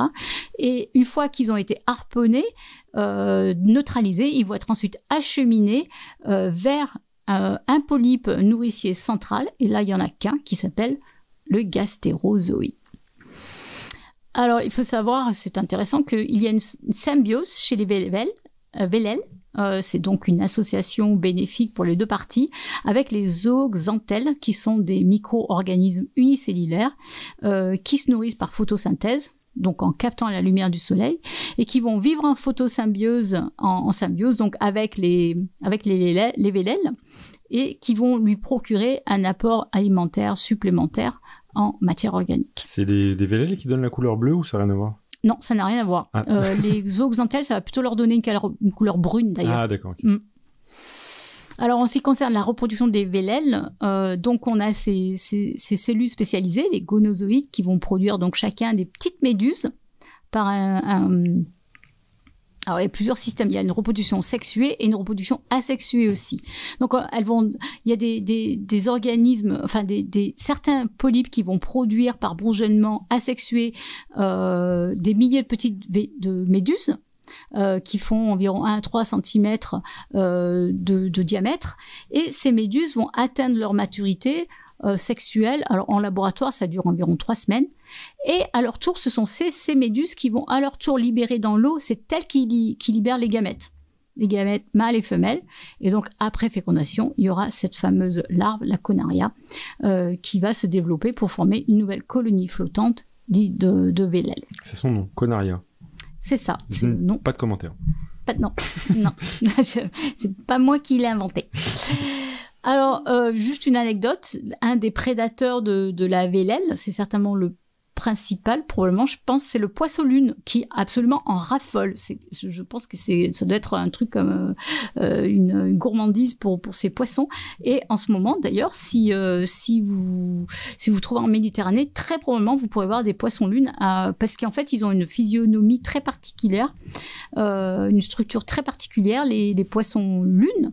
Et donc, si vous voyez une sorte d'aileron au-dessus de la surface qui bouge de façon un peu anarchique, chaotique, mais qui va pas très loin, et ben en fait c'est très probablement ce poisson-lune, le mola mola, qui s'appelle la mole, qui est en train de se faire un festin en fait. Alors, on mettra dans les notes d'émission quand même les liens pour une vidéo qui est absolument fascinante, mais qui est magnifique sur les Vélèles. Vraiment, je vous invite à aller la voir. C'est superbe, absolument superbe. Je crois que c'est un gars qui s'appelle Sardet qui a fait ces séries de vidéos. Je vois le lien et c'est époustouflant pour beau travail. Ah ouais, tout à fait. Alors en fait, pour finir, je voulais parler d'un autre cnidaire que l'on voit beaucoup en ce moment, qui s'appelle la physalie, et son nom, son joli nom, c'est la Physalia physalis. Alors la physalie, déjà, d'où vient son nom? Ça vient du grec physalis, qui signifie la bulle d'eau. Très joli. Alors on la voit surtout à la surface des mers tropicales et subtropicales dans les océans Atlantiques et océans Indien. Et donc, par exemple, en ce moment, on la voit beaucoup aux Açores. On en voit énormément.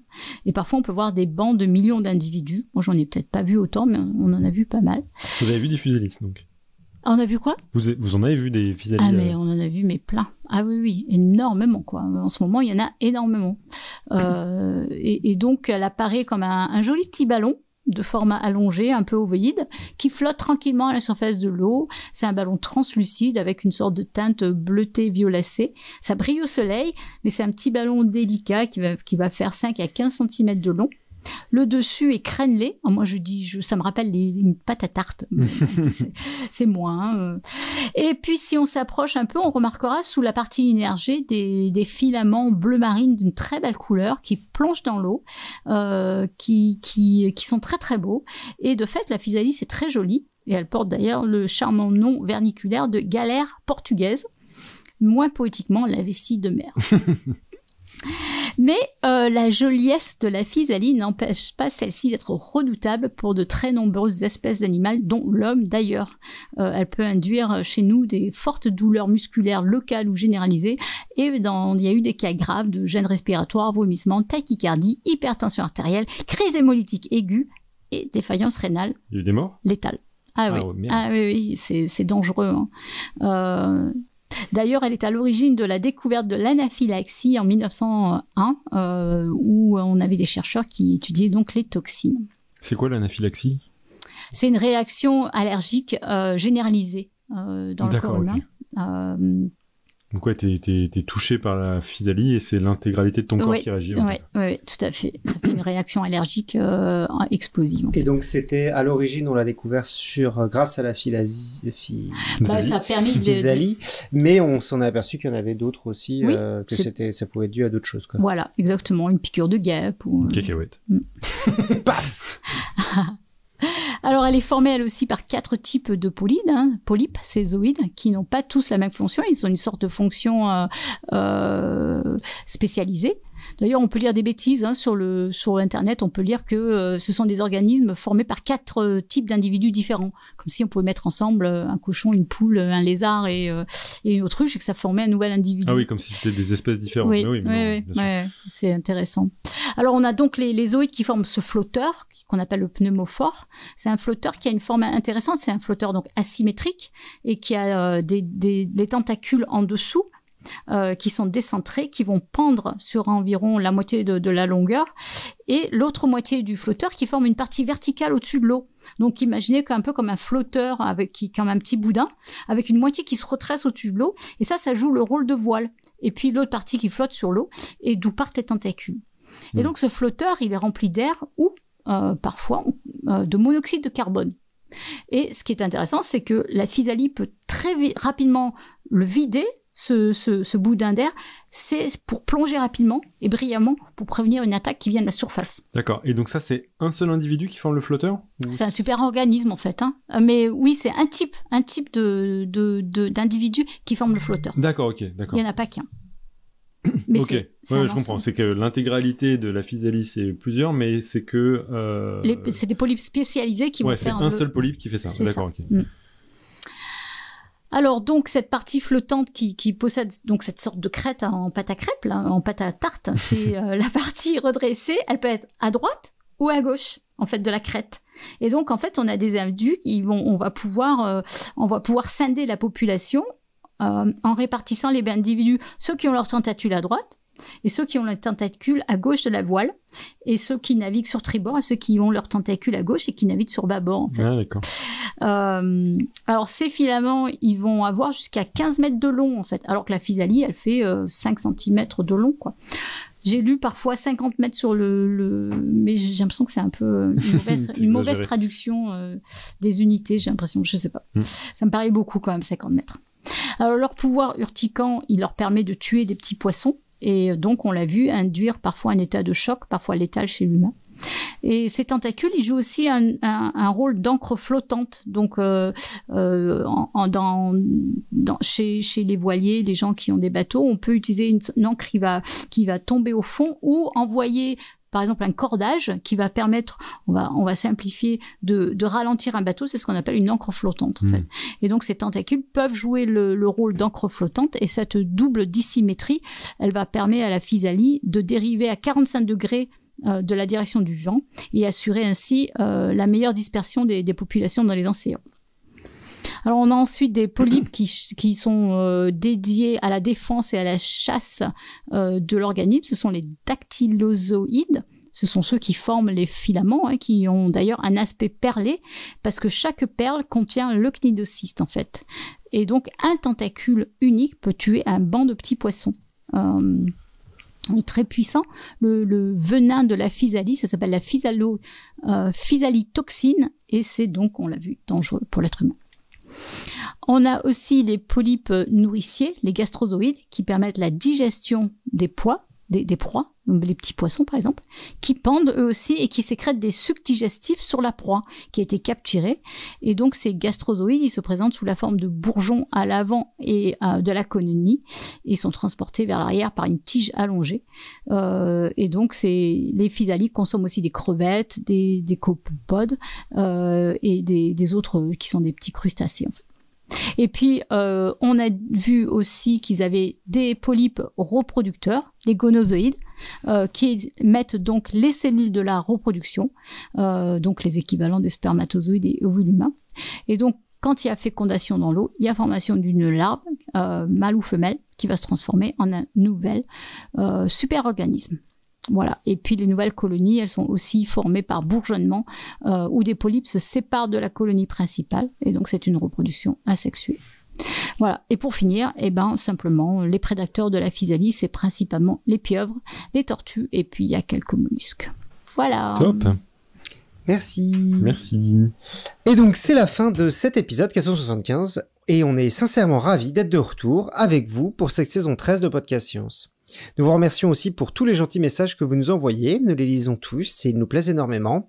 N'hésitez pas à nous écrire pour nous dire ce que vous pensez de nos épisodes, si vous pensez à quelque chose que nous pourrions faire mieux, ou pour nous donner vos impressions. Nous vous rappelons aussi que nous avons des comptes Patreon, Tipeee et Utip si vous souhaitez nous soutenir pour acheter du matériel ou voyager pour nous permettre de faire des émissions ensemble en public. On se retrouve cette année une semaine sur 2 pour parler de science, dans la bonne humeur, et en attendant, que servir la science soit votre joie.